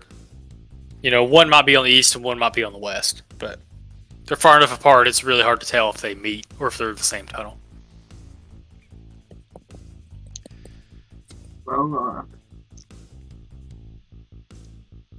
I guess we've got to get closer, but anybody have any bright ideas before we do that? Put the ship in low gear. What would pass without trace do on a ship? The ship, I guess, technically doesn't make stealth checks. So you all would make a stealth check, which of course you get the +10. Pardon? I'll turn around and I'll ask the group. You reckon us being stealthy is important, or do you? Well, I imagine a big dark orb passing through space might be a little suspicious, no matter what. We could try to, since we're circled around a big lap, we could try to start where we're away from the source of light, the sun, wherever the nearest light source is in this galaxy, and cling to the shadows of the other asteroids as we approach, and use fast enough trace. I feel like we could pretty decent odds of sneaking up on it. All right, I like that. I'll just because it sticks to me. I'm just gonna go ahead and pop it and keep it active on my person. Speak now or forever hold your peace if you don't like Demos' plan. Perfect. Randy pops his globe, drift globe, shadow globe. And you guys, I'm assuming it sounds like you want to use the ship to approach up to one of these tunnels, just up to the asteroid itself. Yeah. Regardless, I will need stealth checks from everybody, please. Oh It's a boy. good thing we got past without trace active, baby. 22, 19, 9. 19. Rolled it. Nat 20 plus 10, 39, baby. 9, 24. I got a 21. 21. Let me see. Let me put that on where I can see that. I'm just gonna say this right now. I've burned my 2 nat 20s for the night. Combat's gonna be terrible. Good luck, everybody. Echo got a 31. You all, I don't know if this is what you're trying to do, but if it is, you all make it, your ship pulls right up to the tunnel that I had mentioned, one of the tunnels I had mentioned earlier, that seems to lead deeper into the asteroid. Is much like the Rock of Brawl, where there was a big old tunnel. Y'all got off a ship and could walk into the tunnel. It's very much like that. The tunnel's not quite that big, but you do make it right up to that tunnel without a hitch. Assuming that's as far as y'all were going. I guess y'all don't have to get that close, but... Yeah, I want to see how much we can see inside of it for sure. I'm almost tempted to suggest somebody drop a drift globe inside of it. Well, it's not like you have to go down to get into it. You could walk into it. You are, like, pulled up next to it. You could attempt to shine some light down the tunnel, but that's up to you guys. No. If it's not dropping one down into a hole like Armageddon style, then I'm just going to assume that we should just walk inside. And It is try to like sneak. walking into a cave. Okay. Anybody opposed to popping on in there and seeing what's going on? Let's do it. Y'all can go first. I'll head the caboose. All right, In stick close. the name of field research, I'm rather interested. Zephyr, are you averse to all reptilian things or just serpentine? Just serpentine. I'm not too worried about a dragon, but you never know what's going on in here in a little dark cave. No, I gotcha. Excellent. All right. Well, Sally forward.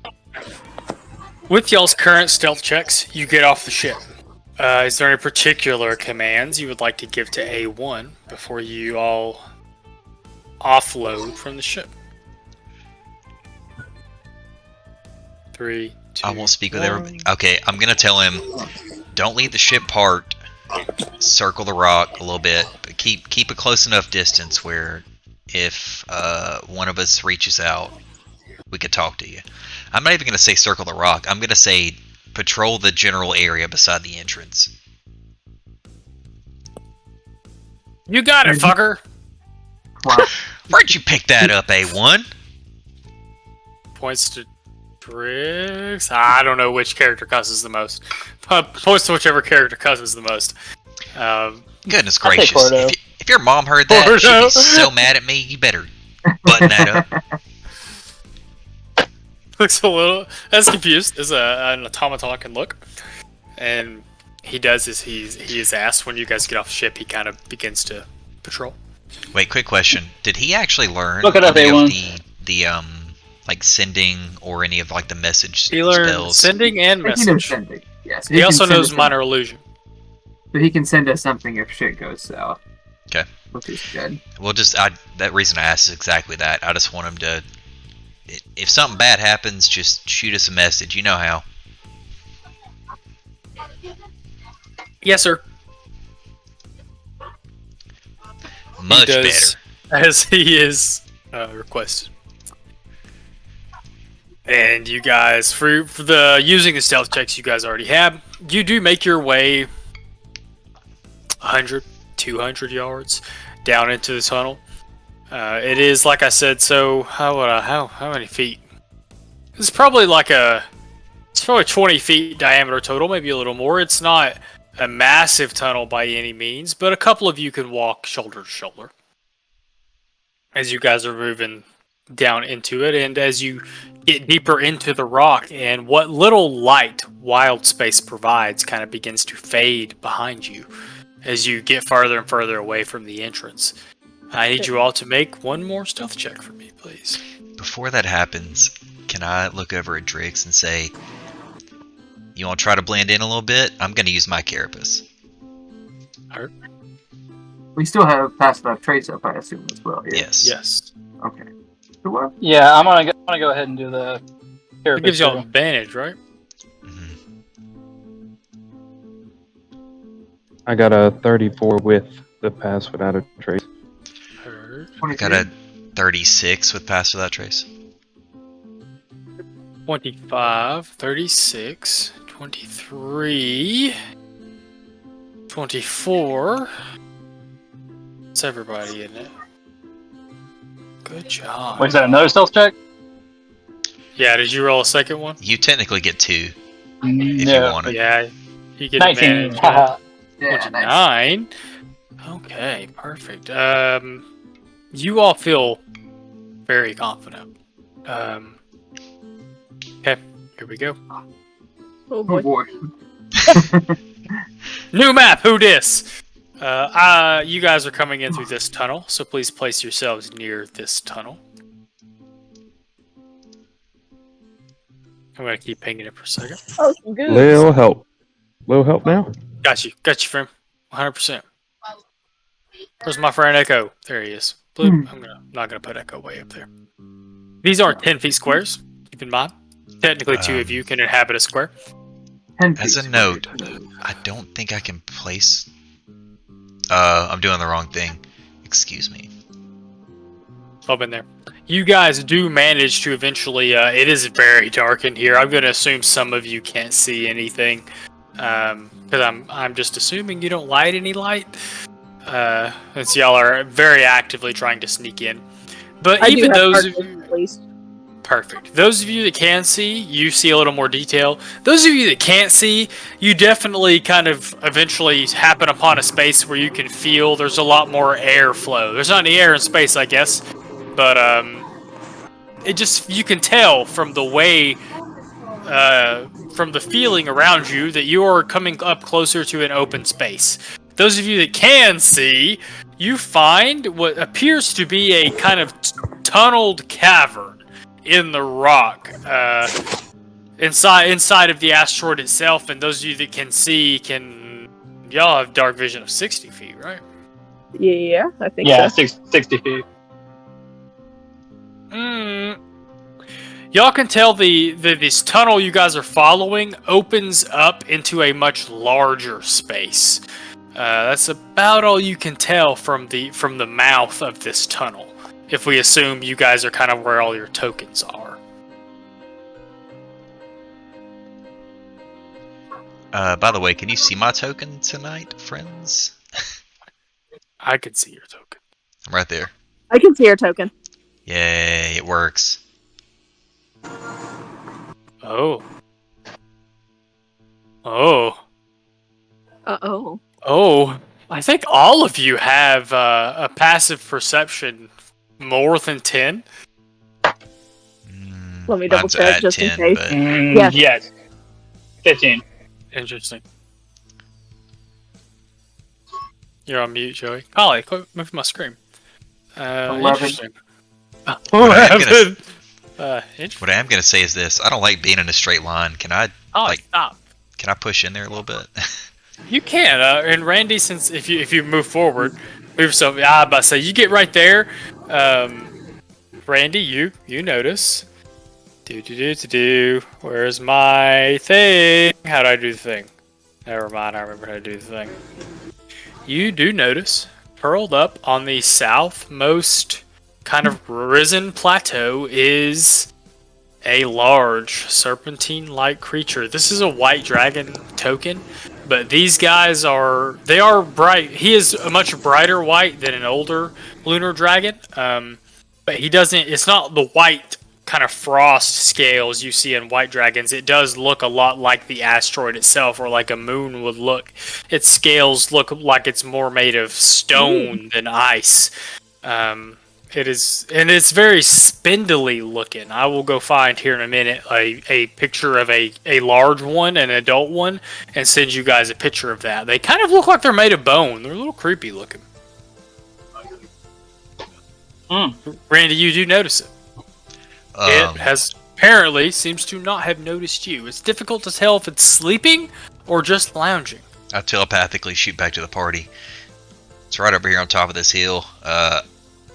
It hasn't seen me yet, but what I'm going to say is if you enter this chamber or walk past it, you better be real careful. We got to decide what's happening next right now. We could try to lock it down. We have the ropes of climbing. We might be able to try to tie it to hinder it and make this... If we do that, is it going to make a lot of noise and alert whatever else is here? Dragons typically are very territorial. I don't think we'll find anything else here unless it's supper. I could be mistaken about that.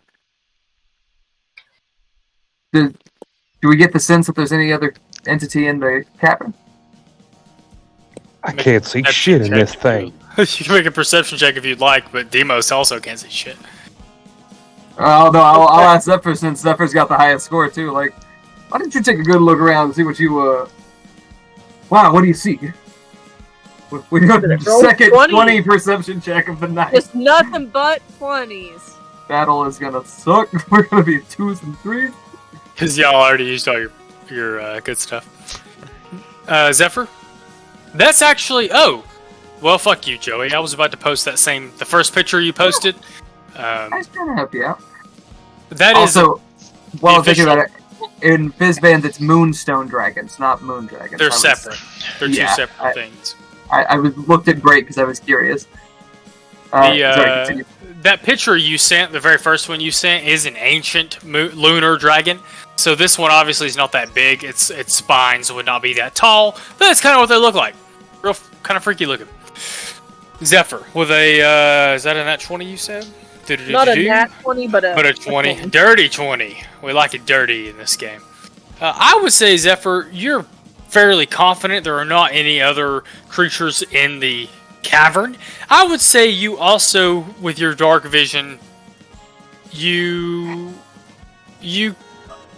pick out the very faintest gleam of what appears to be a very massive pile of coins. A dragon's hoard is often a variety of things, but you get a little glimpse of some of the... Y'all can see on the map all the treasure laying in the other end of the room. You get a little bit of a glimpse of that. Okay. This does sound like cowboy music. It's very much Space Western. We don't have any plans to just like try to skirt around it because we have to try and take this thing out. If we wanted to use the rope to try and lock it down, I'm okay with that. Is anybody opposed to doing that? I am not. I have entangle, but it will probably more than likely pass the strength check. So that's also my fear with the rope. Is like, what can we use to anchor it down that it's not just going to break out of? What do you mean with the rope? As like trying to physically tie it down. My thought is that if I could tie the end of the rope to like a kunai or something, and like smash it down into the right side of the pedestal it's on, while somebody does the same thing on the other side, try and like simultaneously restrain it down, so that we have a moment to, I guess, try and smack it before it can move. Yeah, this is it's a little tricky because I cannot. My spells that typically immobilize are ice-based in nature, and if these are akin to white dragons, it'll not be very effective against this type of entity. And furthermore, the magic that I do have to bind something is all based on binding something of our size, not something quite so large. I do like the idea of trying to get the 2 ropes on. If we can get perhaps you and Drix or infiltrators to try to tie. But as a question for you, Devin, so these rocks, I assume it's like up on a raised platform. It's not like level with us, like behind a barrier. It's like how many feet up? Probably about 30 feet. Okay. I can cast Hex, which would give it disadvantage on any skill check if y'all want to do strength. Sounds like y'all need to plan for a second. I'm going to go pee real quick now, so I don't have to do it later. Well, let's plan for a second. I think that hexing it for strength is great because we're not going to have to worry about its intelligence checks too much. Constitutions are going to be really high too, so for spellcasters, if you have a lot of con spells, that's sort of tricky. But if we can hex it for strength and then try to lock it down for a second, any spells that require a dex check would probably be at advantage, or at least better. I don't know. Half of me was like, you learn Fireball, or just freaking lob a Fireball at it and go try to smack it, but I don't think that's the right call. I'm not opposed to getting a surprise round on it if we can. That's why what I want to do is go up there, because my stealth, like, unless I roll a 1, I'll probably be okay to sneak up on it, but any area of effect stuff you do while I'm up there will be questionable unless I get like off in the corner and then smack it. And if we tie it up and boom it right away, we're gonna burn away the rope. Had to probably hold on to that until it got free, but then it might get close to somebody else, and maybe starting out with the boom is the better. Because my initial thought was I don't know how you. I mean, if it's sort of ice-ish based, then if you hit it with like a fireball and I'm off in the corner, and then immediately just try to come in and get the surprise round, like if Drix and I split on the top platform because we don't have any ranged weapons, would we be in the radius? I can't tell from here. It would be 40 feet, so it would be 4 cubes. I think it. Feel like it would be. Yeah, that platform's about 4 cubes across, not 4.5, maybe a half on each side. I also couldn't hit him with my hex until I can see him. Yeah, but if we were plotting this, I would probably like gesture for you to move up stealthily and then try to like plan this sort of simul attack, I guess. Yeah, I believe it is a. But if it's 30 feet up, the thing is, if it's 30 feet up, unless he comes down, anybody who does not have a ranged attack will not be able to do anything to him without using their entire movement just to get up there. Like, those of us half that need speed to get up there too. Climbing is half speed. So those of us that need to get up there to hit him could get up there preemptively if we think we could sneak, but then we'll be in range of your AoE. I may be mistaken. We all have ranged options, correct? I mean, I could throw kunai, but technically I don't. I don't think I have any kind of bow or anything on me. I see. Maybe it's just the timing of it. We send in our stuff, and any of the melees rush up afterward, or rush up in tandem. Because we can bonus action dash to get like up to the top of the, or I can anyway, to get to the top of the platform immediately. That's a fair point. So maybe I stand at like the very edge of it, and we say, echo hexes, well, if you're going to lob a fireball immediately, then we don't need to worry about strength. We need to worry about something else, maybe. Constitution, I don't know.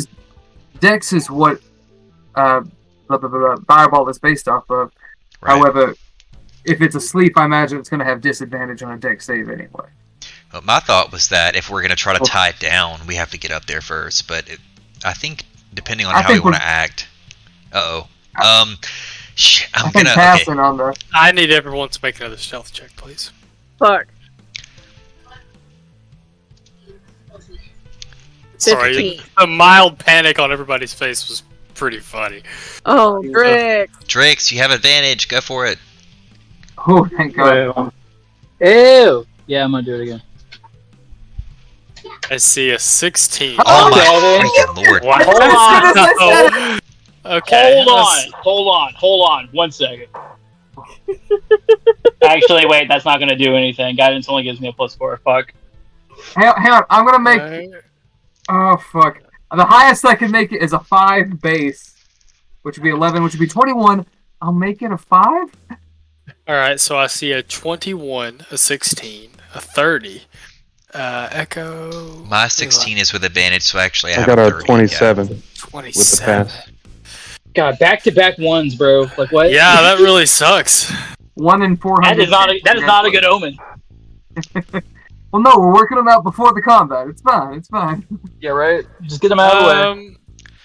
During the course of your planning, you guys do hear, Randy, you might see an eye snap open. Oh god. The rest of you would hear the rumbling sound of a large, scaled body rustling and shifting. Amos will. I hold kick up it his back. hand. I'm like, there ain't no more time. I think we just gotta. I think we gotta make a move. Amos nods, flings around the corner, fireball. I shot back to Echo. I'm like, you gotta hex him with something, cause we need that for the fight. I don't know. I can't see. Scoot up, baby. You'll see it. Raise, Isn't it dark? raise hell, praise Dale. Yeah, Fucking actually, second. no. Hold on. This is a great moment. So I imagine Deimos lobs a fireball, and while that happens, if you come around the corner, the fireball illuminates the chamber enough as a reaction of the fireball to see him and hex it. I'm good with that if the DM is. But after that fireball goes out, I'm going to be blind again.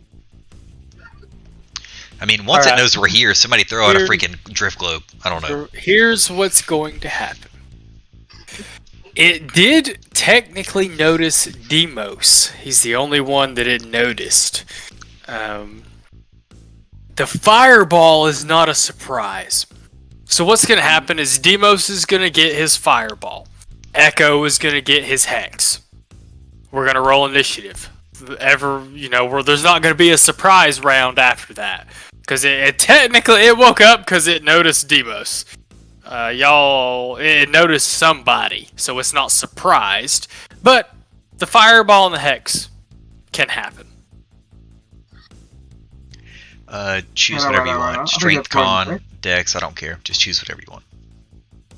Yeah, I have spells that work with a little bit of all of them, so no preference here either. If I do it as he's launching the fireball, I would probably say Dex. Okay. Let's do a little lockdown icon for disadvantage on dex saves. Is that correct? Or it's minus a certain amount, right? I think Hex is Now it's disadvantage. just disadvantage Oh. on ability checks made with the chosen ability, which is Dex. And then I get an extra d6 of damage when I hit. What's the DC on that, Demos? On my fireball is 15. I'm sorry, let me check real quick. Combat's brought to you by a mason jar of liquid darkness. A mason jar of liquid darkness. What's your DC, Why? Demos? I'm looking for it. I'm not seeing it for some reason. Oh fuck, let me just cast it. I saw you looking at the spell. It should be on your sheet. Probably not on the spell itself. No, I was looking on my sheet, but I forget where. Oh, 14, sorry. Okay. 14 deck save with disadvantage. With disadvantage. Let me roll twice, because the first one was good. Oof. It does not pass. Yeah! Blow him up. That's what I like to. Oh, the Thanks, clanking of the Echo. dice. Yeah, you're welcome, guys. 31 fire damage. God I don't bless think it's Echo. vulnerable. I don't think white dragons are vulnerable to fire, but What about Lunar whatever that's Dragons? worth. Interesting. It does not seem to do Praise the sun. It does not seem to do a particularly. It does not seem to do. Why can't I find words? Too much moonshine. And why? The amount of damage you hoped? It didn't do the amount of damage you hope, sure. But it didn't do a particularly extra amount of damage. As Demos, you step out, Echo kind of lurking behind the rock next to you, and you sling this fireball that lights up the cavern. Or at least the arc of it lights up the cavern. You all see the outline of the Spelljamming helm sitting atop a massive pile of gold, piled in the far corners of this cavern, which appears to be pretty high. Seems to be 70 to 80 feet tall, if the light even reached that high. Before, woof, then you definitely see everything in the room as the fireball kicks off. The ceiling, the high ceiling is illuminated. All the treasure and gemstones and spell scrolls, or not spell, Spelljammer helm visible for an instant. All of you can see for a moment there are 2 Spelljamming helms laying amongst the horde. As all this shit kicks off, and we roll initiative. So it seemed to resist the fireball? Resist? No. Oh, okay. When you said it didn't do as much damage as we hoped, I'm like, oh, fuck. Yeah, well, it sounded like y'all were hoping it really hurt it. I realized. I figured that was kind of a stretch. That was just 50-50. Like, if it's ice, maybe fire hurts it real bad. I don't know. In the next edition of D&D, they need to make weaknesses much more prevalent because they're so seldom. Not saying that white dragons should be weak to fire, but While this is they are happening, kind of seldom. Demos, what was your initiative? Zephyr, what was your initiative? I Hold got on, yours, hold Nico. That's a big ol' 18, sir. oh, was 18, big. nice. 5.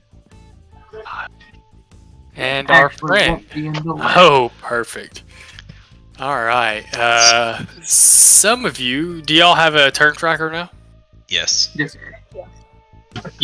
Some of you might know what Paragon means, but this dragon is Paragoned. I did not make this. This is an Angry GM concept. Y'all go look at the Angry GM blog. He writes a lot of good shit. They're long reads though. Pretty sick. It sounds like Joey knows what I'm talking about. Long story short, don't be surprised. This guy's gonna get 2 turns of combat.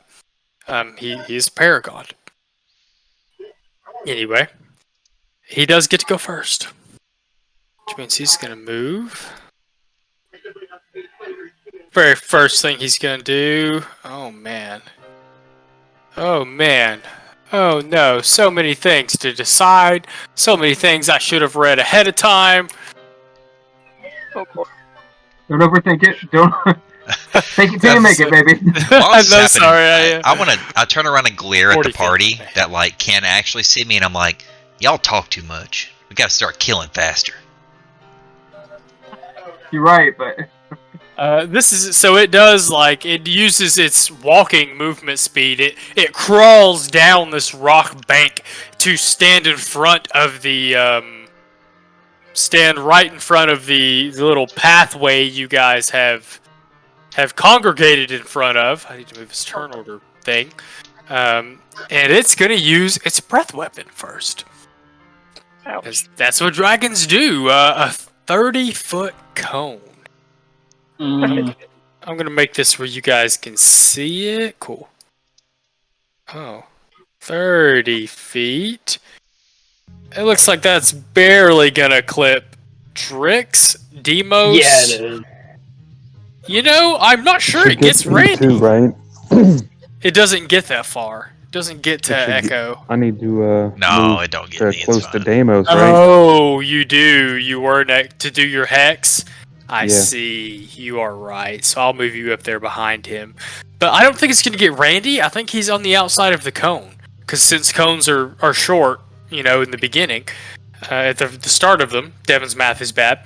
Drix, Demos, and Echo, please roll a con save. question, you said 30-foot cone, is that right? Mm-hmm. So it would be 3 squares long? Fucking At the end of it. But it reaches... Well, yeah, so it would be about 20, Oh, I didn't mean 22 feet from him. I don't know if it would reach Drix is what I was thinking. Well, my looks like arrow it touches does. my arrow touches Drix at 28.7. But 3 squares across on this is only 21 feet. So 30 feet by what the squares are wouldn't quite make it to him. Well, I'm sorry. This is my fault. We're gonna go by what the ruler says because I can set the rulers to be a certain amount. So, like, the ruler is set for 10 foot a square. Understood. You specified 10-foot squares in this, so I thought we were going by that. I got you. Well, yeah, the squares themselves are probably not right because I don't want to stretch these maps and make them look real funny. We're always gonna go by the ruler because I can set what the ruler is per square. Understood. We got standard rules. We're good. Do I have to roll a separate con check for concentration? You do. Okay. I haven't moved much shit around because this game wants to put all kinds of fucking. I fucking hate this fucking goddamn fucking shit, fucking fire, fucking everything, shit everywhere. Demos roll. I'm gonna use a 9 for the breath. I'm gonna use a luck. I used the luck point to re-roll, but it didn't do me good. Hold on a second. Oh, well, that's fine. Did you roll yours, Echo? I think I see it. I rolled a 9 for the breath weapon. Yeah. Okay. And then the 14 was for concentration. Oh man, you three that had to roll for the breath weapon, I'm sorry, you all fail. You guys take 27 cold damage. I'm gonna pop absorb elements to take 13 instead. Okay. Your speed is halved until the end of your next turn.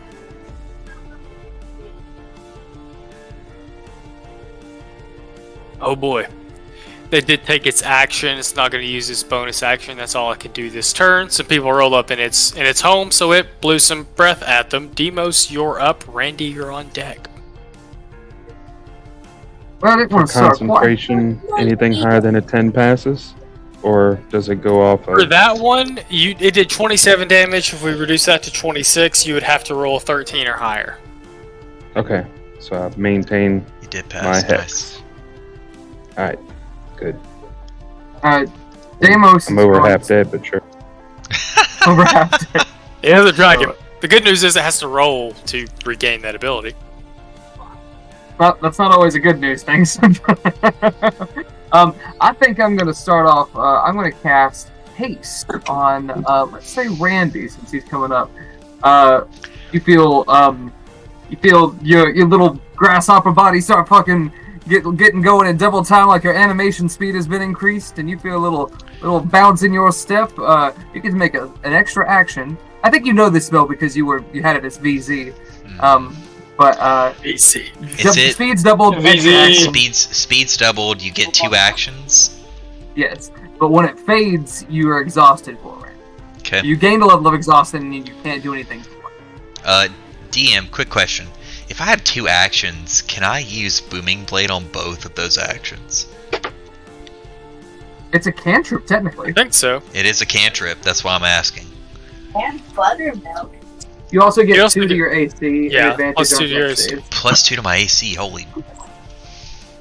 I don't remember everything about this. So your second action can only be used to take the attack action. Dash, disengage, hide, or use an object. So you technically can't cast a spell with that second action. That's fine. Okay. Thank you. Okay. Welcome. I don't have a bonus action, so that's Actually, no. I will Misty Step back here. Good way to get around to your half movement speed, and Randy. keep that concentration, my man. Fine. Put your Thank thing you, on your sir, token, please, Timos, for concentration. Yes, sir. Thank you. I'm gonna move right up, and guess I'm gonna try to Boom and Blade this bad boy. Fun with that. It's a 23 hit. 23 does hit. Alright, let me do this first. And I get sneak attack because he's by himself. And then I add a +2 to that, which is garbage, because of the Booming Blade. Because I get... Hold on a second, I'm confused about why there's 2. Oh, the thunder damage is the second one. So the 2 is so it's the 22 immediate points damage. of damage total. Oh, I see. Because it does it if it 9, 10, 11. So it's 11 total plus 11 more if he moves. Exactly. The way the spell works is, now that I'm level 5, the first roll, the 2 you see, is immediate damage. The 11 is if he moves from his position after that. Don't forget about that. He moves. Don't let me forget. Anything else, Randy? I get Echo, you're on deck? I get a lot more actions, so I'm just gonna go ahead and smack him again. Back him Hopefully. again. Okay. So 15 15 hit. does not hit. I'm sorry. All right, I'm gonna His bonus. skirt off the scales. I'm gonna bonus action. Do I want to stand and fight this dude? I think I'm going to. I'm gonna bonus action and try to hit him with the mithril katana. Oh Okay. Jesus, a 2. Okay. So, do you have the two-handed fighting style or whatever? That lets you Yes. add all your stuff to that? Okay. Cool. That does not hit, but Randy makes a valiant effort and does manage to carve a good chunk into like its kneecap / shin. Maybe its shin area on one of its front arms. This is just a large creature, so it's not quite as big as you guys may have feared on your way in. Echo, you're up. Can I see him? Guess not. If you don't have dark vision, I guess not. Who has I the do drift not. or the drift globes? It doesn't. We had multiple. Yeah. I think aren't they just a command word to activate? Yeah. So it's a free action to activate them technically. Before Deimos leaves in his Misty Step, can you just say the command word and drop it? What's the purple taint and All out. Alright, sweet. So, I guess I will move 15 feet to the north, Got you. 15. Try to you get- said. away from everybody else. And bonus action, I will summon my Echo next to the dragon. Okay. And let's see. Y'all may see Then I'm- me roll a d6. Don't worry about it. That's for his Oh, growth very weapon. well. Don't worry about it. Okay, 3. I'm not worried about it. Go ahead, Echo. Alright. I was just seeing if I could use. Okay, alright, here comes my first arrow. That's a 21. Does that hit? It does it. Nice. That is a 11 damage plus, let me roll the d6 for the hex. That is another 6, so 17 damage for the first arrow. Alright. And you know what? I'm gonna do my attack from my Echo's position Mhm. with the melee. Okay. So that is a 18 to hit 18 hits. for 7 damage, and I think Hex hits anytime you hit it with an attack. I Yeah, thought it I was think it's a once per. D6. I thought it was once per turn. Let me. You keep going. It Roll says it just whenever in you case. hit it with an attack. Alright, so Interesting. here's the extra d6 for Fuck yeah. 2 damage. That's necrotic, if it matters. Hurt. And the longbow is +1, the scimitar is not. And here's Hurt. my second arrow attack for a 20 dirty Yeah. That hits. for Damn. 9 damage, and damage. here's the additional d6, 3 damage. So 12 damage for the second arrow. Hurt. And that is it. This guy. Wait. Oh, he chunked it. Oh wait, Yeah. that's a bonus action. Yep, I feel that's it. like we got a strong opening play. That was a strong opening play. So- it does not look very happy. Go I'm ahead. curious, how does the Echo work? Like, you get to attack with the Echo as a. Like, do you have to spend currency for that? Oh, he's getting a call. Oh. Yeah, I got 3 points that I can use per long rest, I think. Alright, Got hold it. So The he phone triggered he me. gets 2 attacks, but he has to use a currency of some sort to get that attack from the Echo too. Got it. I was like, that's busted, man. That's a Yeah, lot of both attacks. them, yeah. Matt Mercer makes some strong shit, as we talked about last session. Yeah, this Okay. is Dunamancy, I guess? I This forget is, what's the- I think they do Chronomancy. use Dunamancy. The Echo Knights, I think they do use Dunamancy. Alright, the dragon gets to go again. It does get a whole other turn, so Paragon works. Drix and Zephyr, you're up next after this dragon decides how it's gonna deal with you fuckers. Okay. Let me think about this. It's got decisions to make. You know, I think this turn, it's just going to turn and give it all to Randy. Randy's right there in front of him. He's gonna see how this goes. Depending on how this goes, he might change his mind at the next turn. Your AC is +2, and you have that shield katana. First And my attack, Echo is next to him as well. If that Bring it, baby. changes anything. the first attack is a 13, which does not hit. That's a bite attack. It does get to make 2 claw attacks as well. The second one is a 20. I think I'm gonna eat it. Oh, so that you take 6 slashing damage from the first claw attack. The second slashing attack was a nat 20. Oh, There's no way I can defend against that, huh? I don't think your shield would cover it. What's your AC right now? It's 19. It would be a +5. So It's Plus 24. 5. Wouldn't make it. I'm sorry. It's fine. Can I use my reaction attack to try and pop it back? You can. You'll take 9 total damage from that second slashing attack. 25 for 6. 9 damage. Good job. Or is it 9? Oh, I No. guess it is 6 because you only get sneak. Wait a second. Sneak attack is once per fucking turn, isn't It's it? once per turn. Oh no, that means you do get sneak attack. Oh no, fucking swashbucklers, man. Why are y'all so strong? There's an Y'all even so more strong. busted way to handle it where I could technically take a fighter subclass where I could get it also as a secondary reaction, but I'm not going to do that. Anyway, I took the 6 damage. How much more do I take? 9. Another 9 from the claws. That did not work out the way it really wanted it to. Drix, you're up. Zephyr, you're on deck. Alright. So, let's say... do good, like 27 feet of movement speed. Oh, chills every time. Thanks, Brandon. Wow, man, that was great timing on that. Real though. Alright, so, as always, symbiotic entity. Heard. Give me some bonus HP.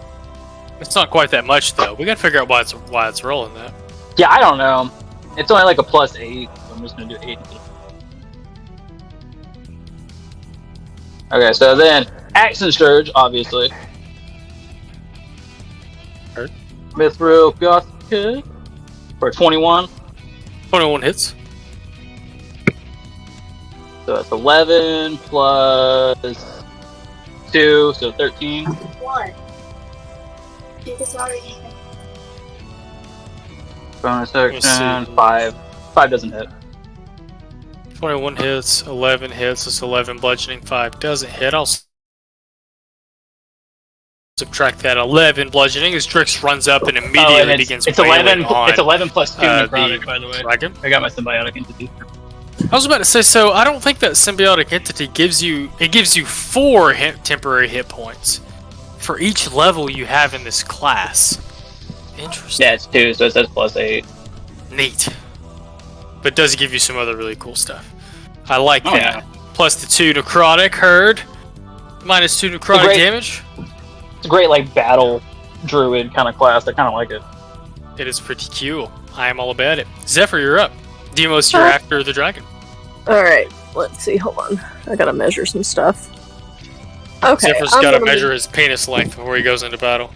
Yeah, I do, and his penis is 30 feet long. That's it. Zephyr leans down and like makes like a little notch on the side of his leg, like below the knee where it hangs. Like, yep, right about there. You got Alright, because we're gonna be blasting. There's just one section of Zephyr's thigh that's paler than the rest of him. One like long tube section. I always imagine Zephyr having like a monster hog, dude. That's we always talk about his Yeah, for an charisma. asexual all. elf, like that's it. the best thing. That's why they're so instantly fascinated with him. Enormous bulge, like. Anaconda, don't. That's We have to talk about- Anaconda, We don't. have to talk about Zephyr's bulge more if that's how he's gonna roll. For real. I'm referring to it as the Anaconda now. 20 damage.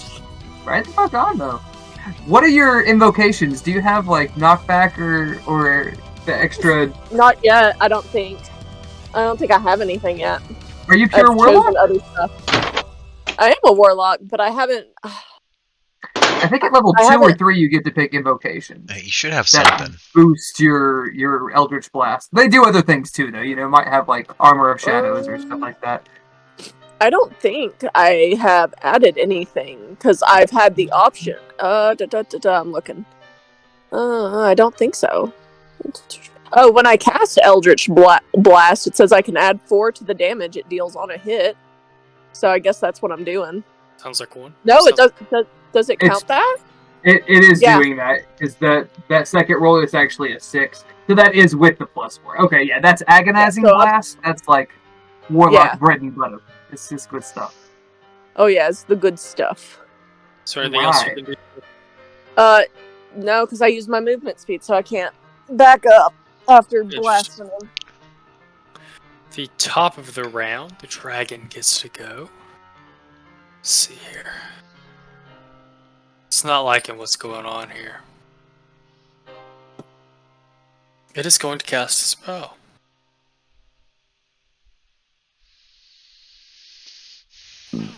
Pardon? Oh no, sorry, I was talking to D. No, well, I was burping. You guys watch as it, I don't want to flavor this. You guys watch as its tail kind of flickers back and forth. You guys watch, you kind of hear, those of you that can't see, hear the sound of something being flipped into the air, and then all of a sudden, some of the gemstones that make up its hoard are floating in the air in front of it and cast a cascading light across, in between you guys, in between where it is and where you guys are. So it can technically place this. Oh, it's a 120-foot range. It's a 30-foot cube. Oh damn. Does a 30-foot cube get all of you? No? Probably 30? not. So if we Oh, I go forgot to here- tell you. I actually moved behind it when I was having my turn. Sorry. You can, I think you can get 3 of us, but I don't think you can get any more. Probably. I gotta figure which 3. Why would you put this stupid box in my way? I think those are the only 3 that you could get. He can't see me. He could get Zephyr. And Zephyr and and Echo. Drix, maybe. Nah, I think it is gonna have to get Echo, Drix, and Randy. As it casts Hypnotic Pattern. Cool. Ah, I need all of you to make a Wisdom save, please. Oh boy. Cool. Can that dragon make a con save for me though? Because it started its turn in my range. It I mean, it probably has high. It probably has high con, but whatever. It do have pretty good let's con. go though. Get him every time, man. I will 14. roll it. Good on you for remembering. He did roll a nat 20 on that con save. This dragon is the coolest dragon I've ever seen. Echo rolled a 3. If you can tell. I got a 3. Echo rolled a 3.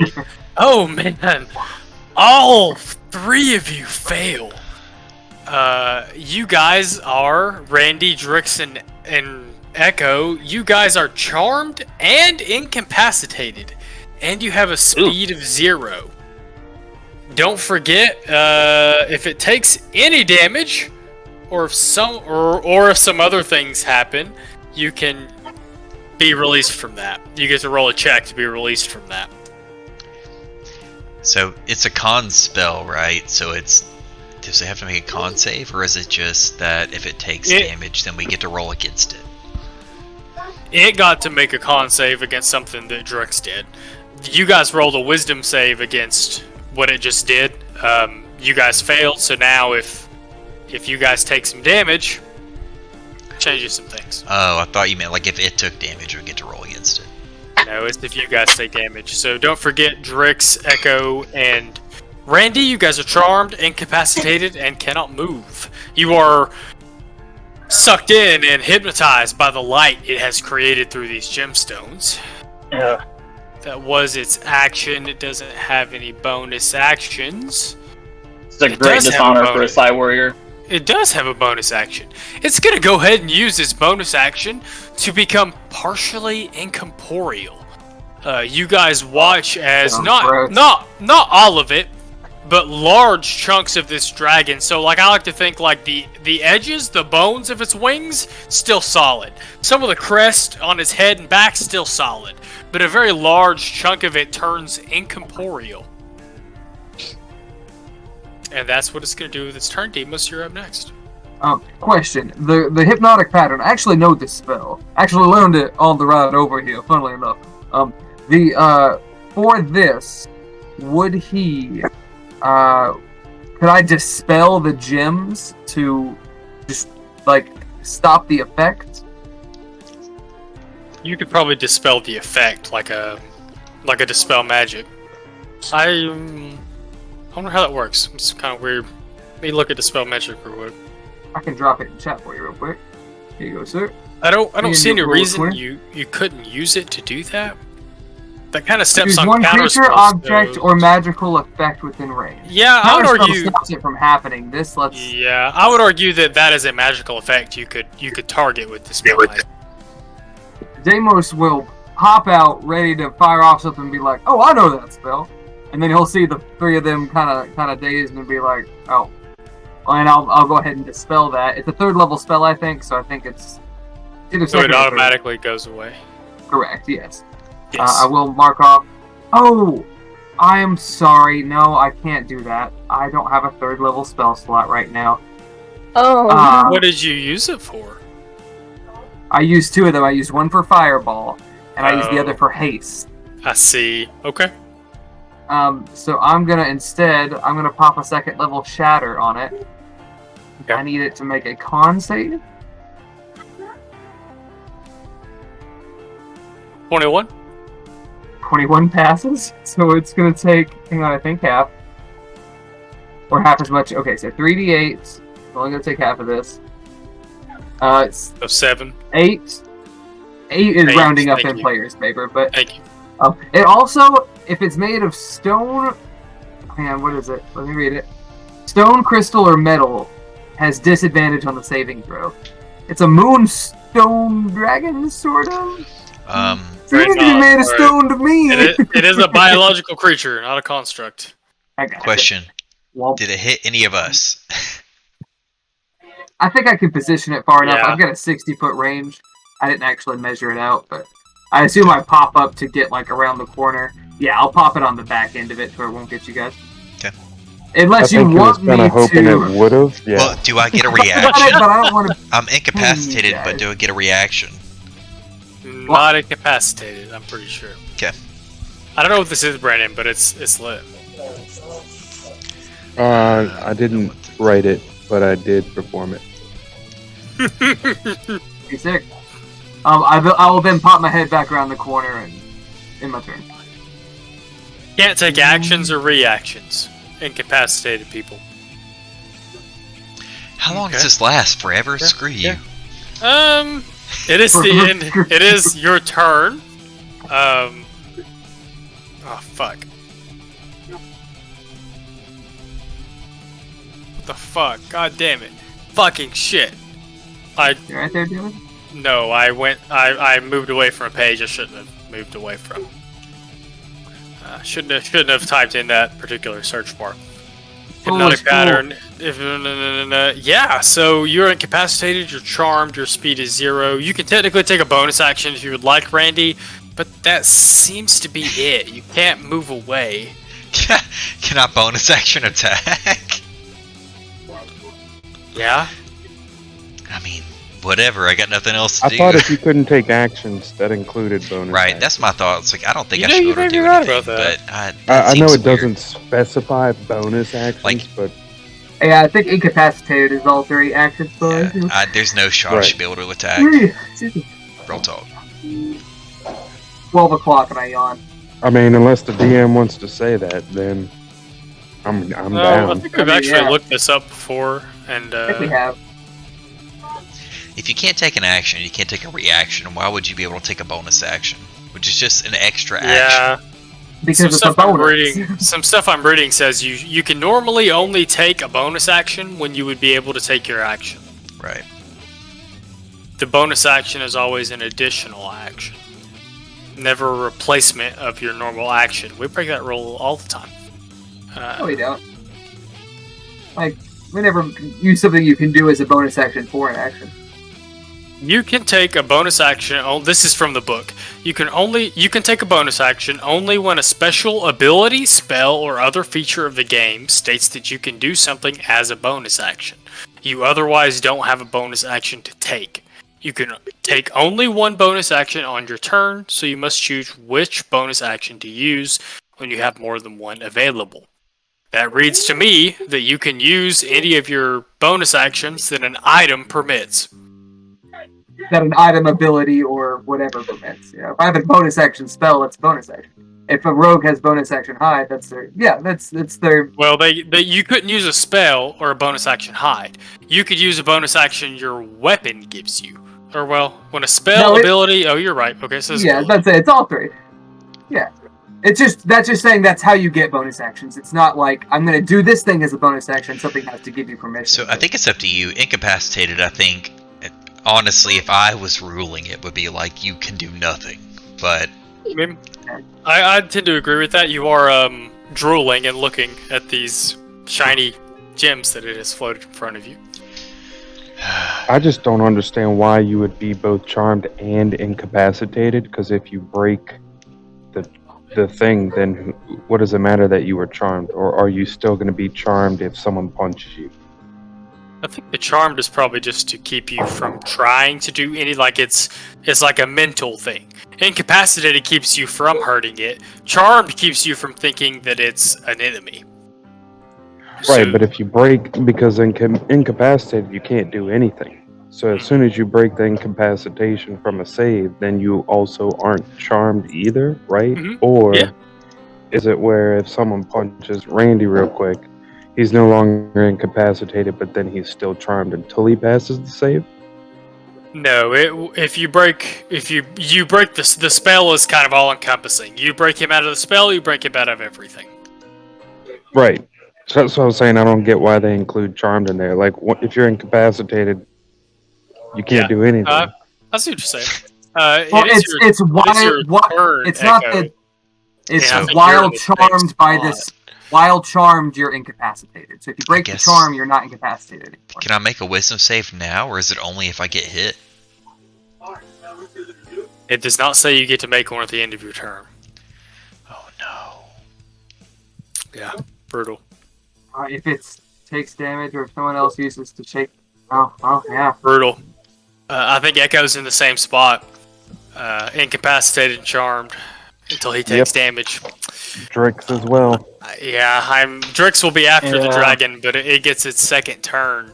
And now with the 3 in front of it, a little less. Hold on, it got to start a turn, so I get to roll some stuff. Particularly a particular thing. Oh. Alright, well, it rolled a 5. It's gonna do the thing. Oh. You're gonna take some damage. Yeah, it's gonna move. I don't think it has to move out of Randy's range to make sure that it can hit all 3 of you. Let me make triple sure y'all don't have, Charmed, I don't think is an actual,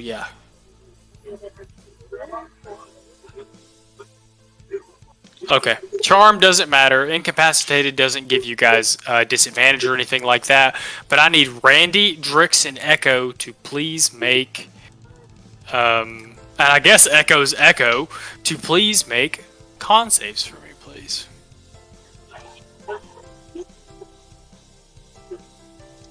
Solid. 19. Let's let this proficiency fucking work out. 13. Fuck. 19 for Echo, 11 for the Shadow. The 19 passes. Randy, your 19 passes. So you two will take half damage. We've got that to 26. It will be 13. Echo and Randy, you take 13 cold damage. Drix and Echo squared, the second Echo, you take 27 cold damage. The 2 of you that took the whole damage, which I guess is just Drix.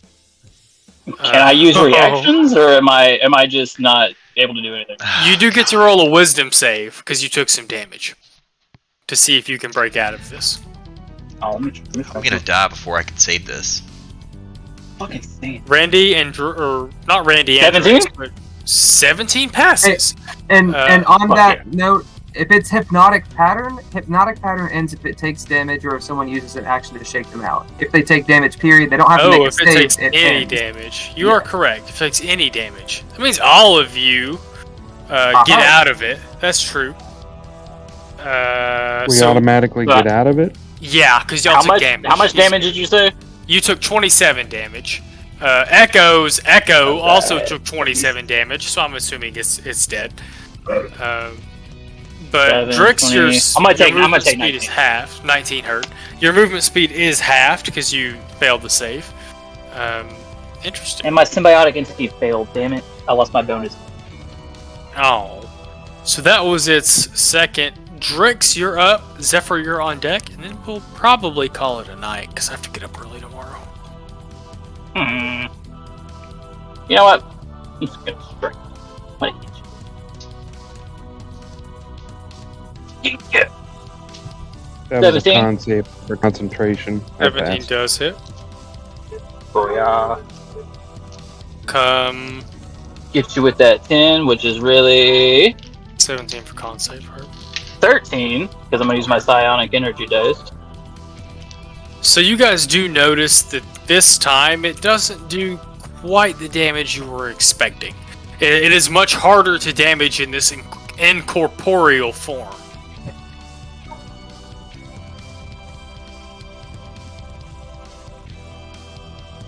Ooh, that definitely hits that 2 damage there. Actually, I'm gonna use one more psionic dice, making that a 6. Hurt. Does that 17 hit? Yeah, we've already done that damage. Okay, cool. That his polearm bonus attack also hit. I got That's you. 3 psionic dice I used. So it's Hurt. 17 or lower. Zephyr, you're up. All right. Well, I guess I'm just blasting. Do what a little Zephyr can. That's an 18 and a 13 The 18 will hit. for 5 damage. Okay. You do 5 more damage. Anything else for your bonus action? You know what? I'm not so confident about the things that have been happening. I'm gonna back up a little bit this round. Zephyr's like, Okay. Not feeling it. At the top of the I'm round, gonna get the fuck off the front line. we go to the dragon at the top of the round, and we'll stop there so y'all can sweat for a week about whether or not this dragon's gonna fuck y'all up.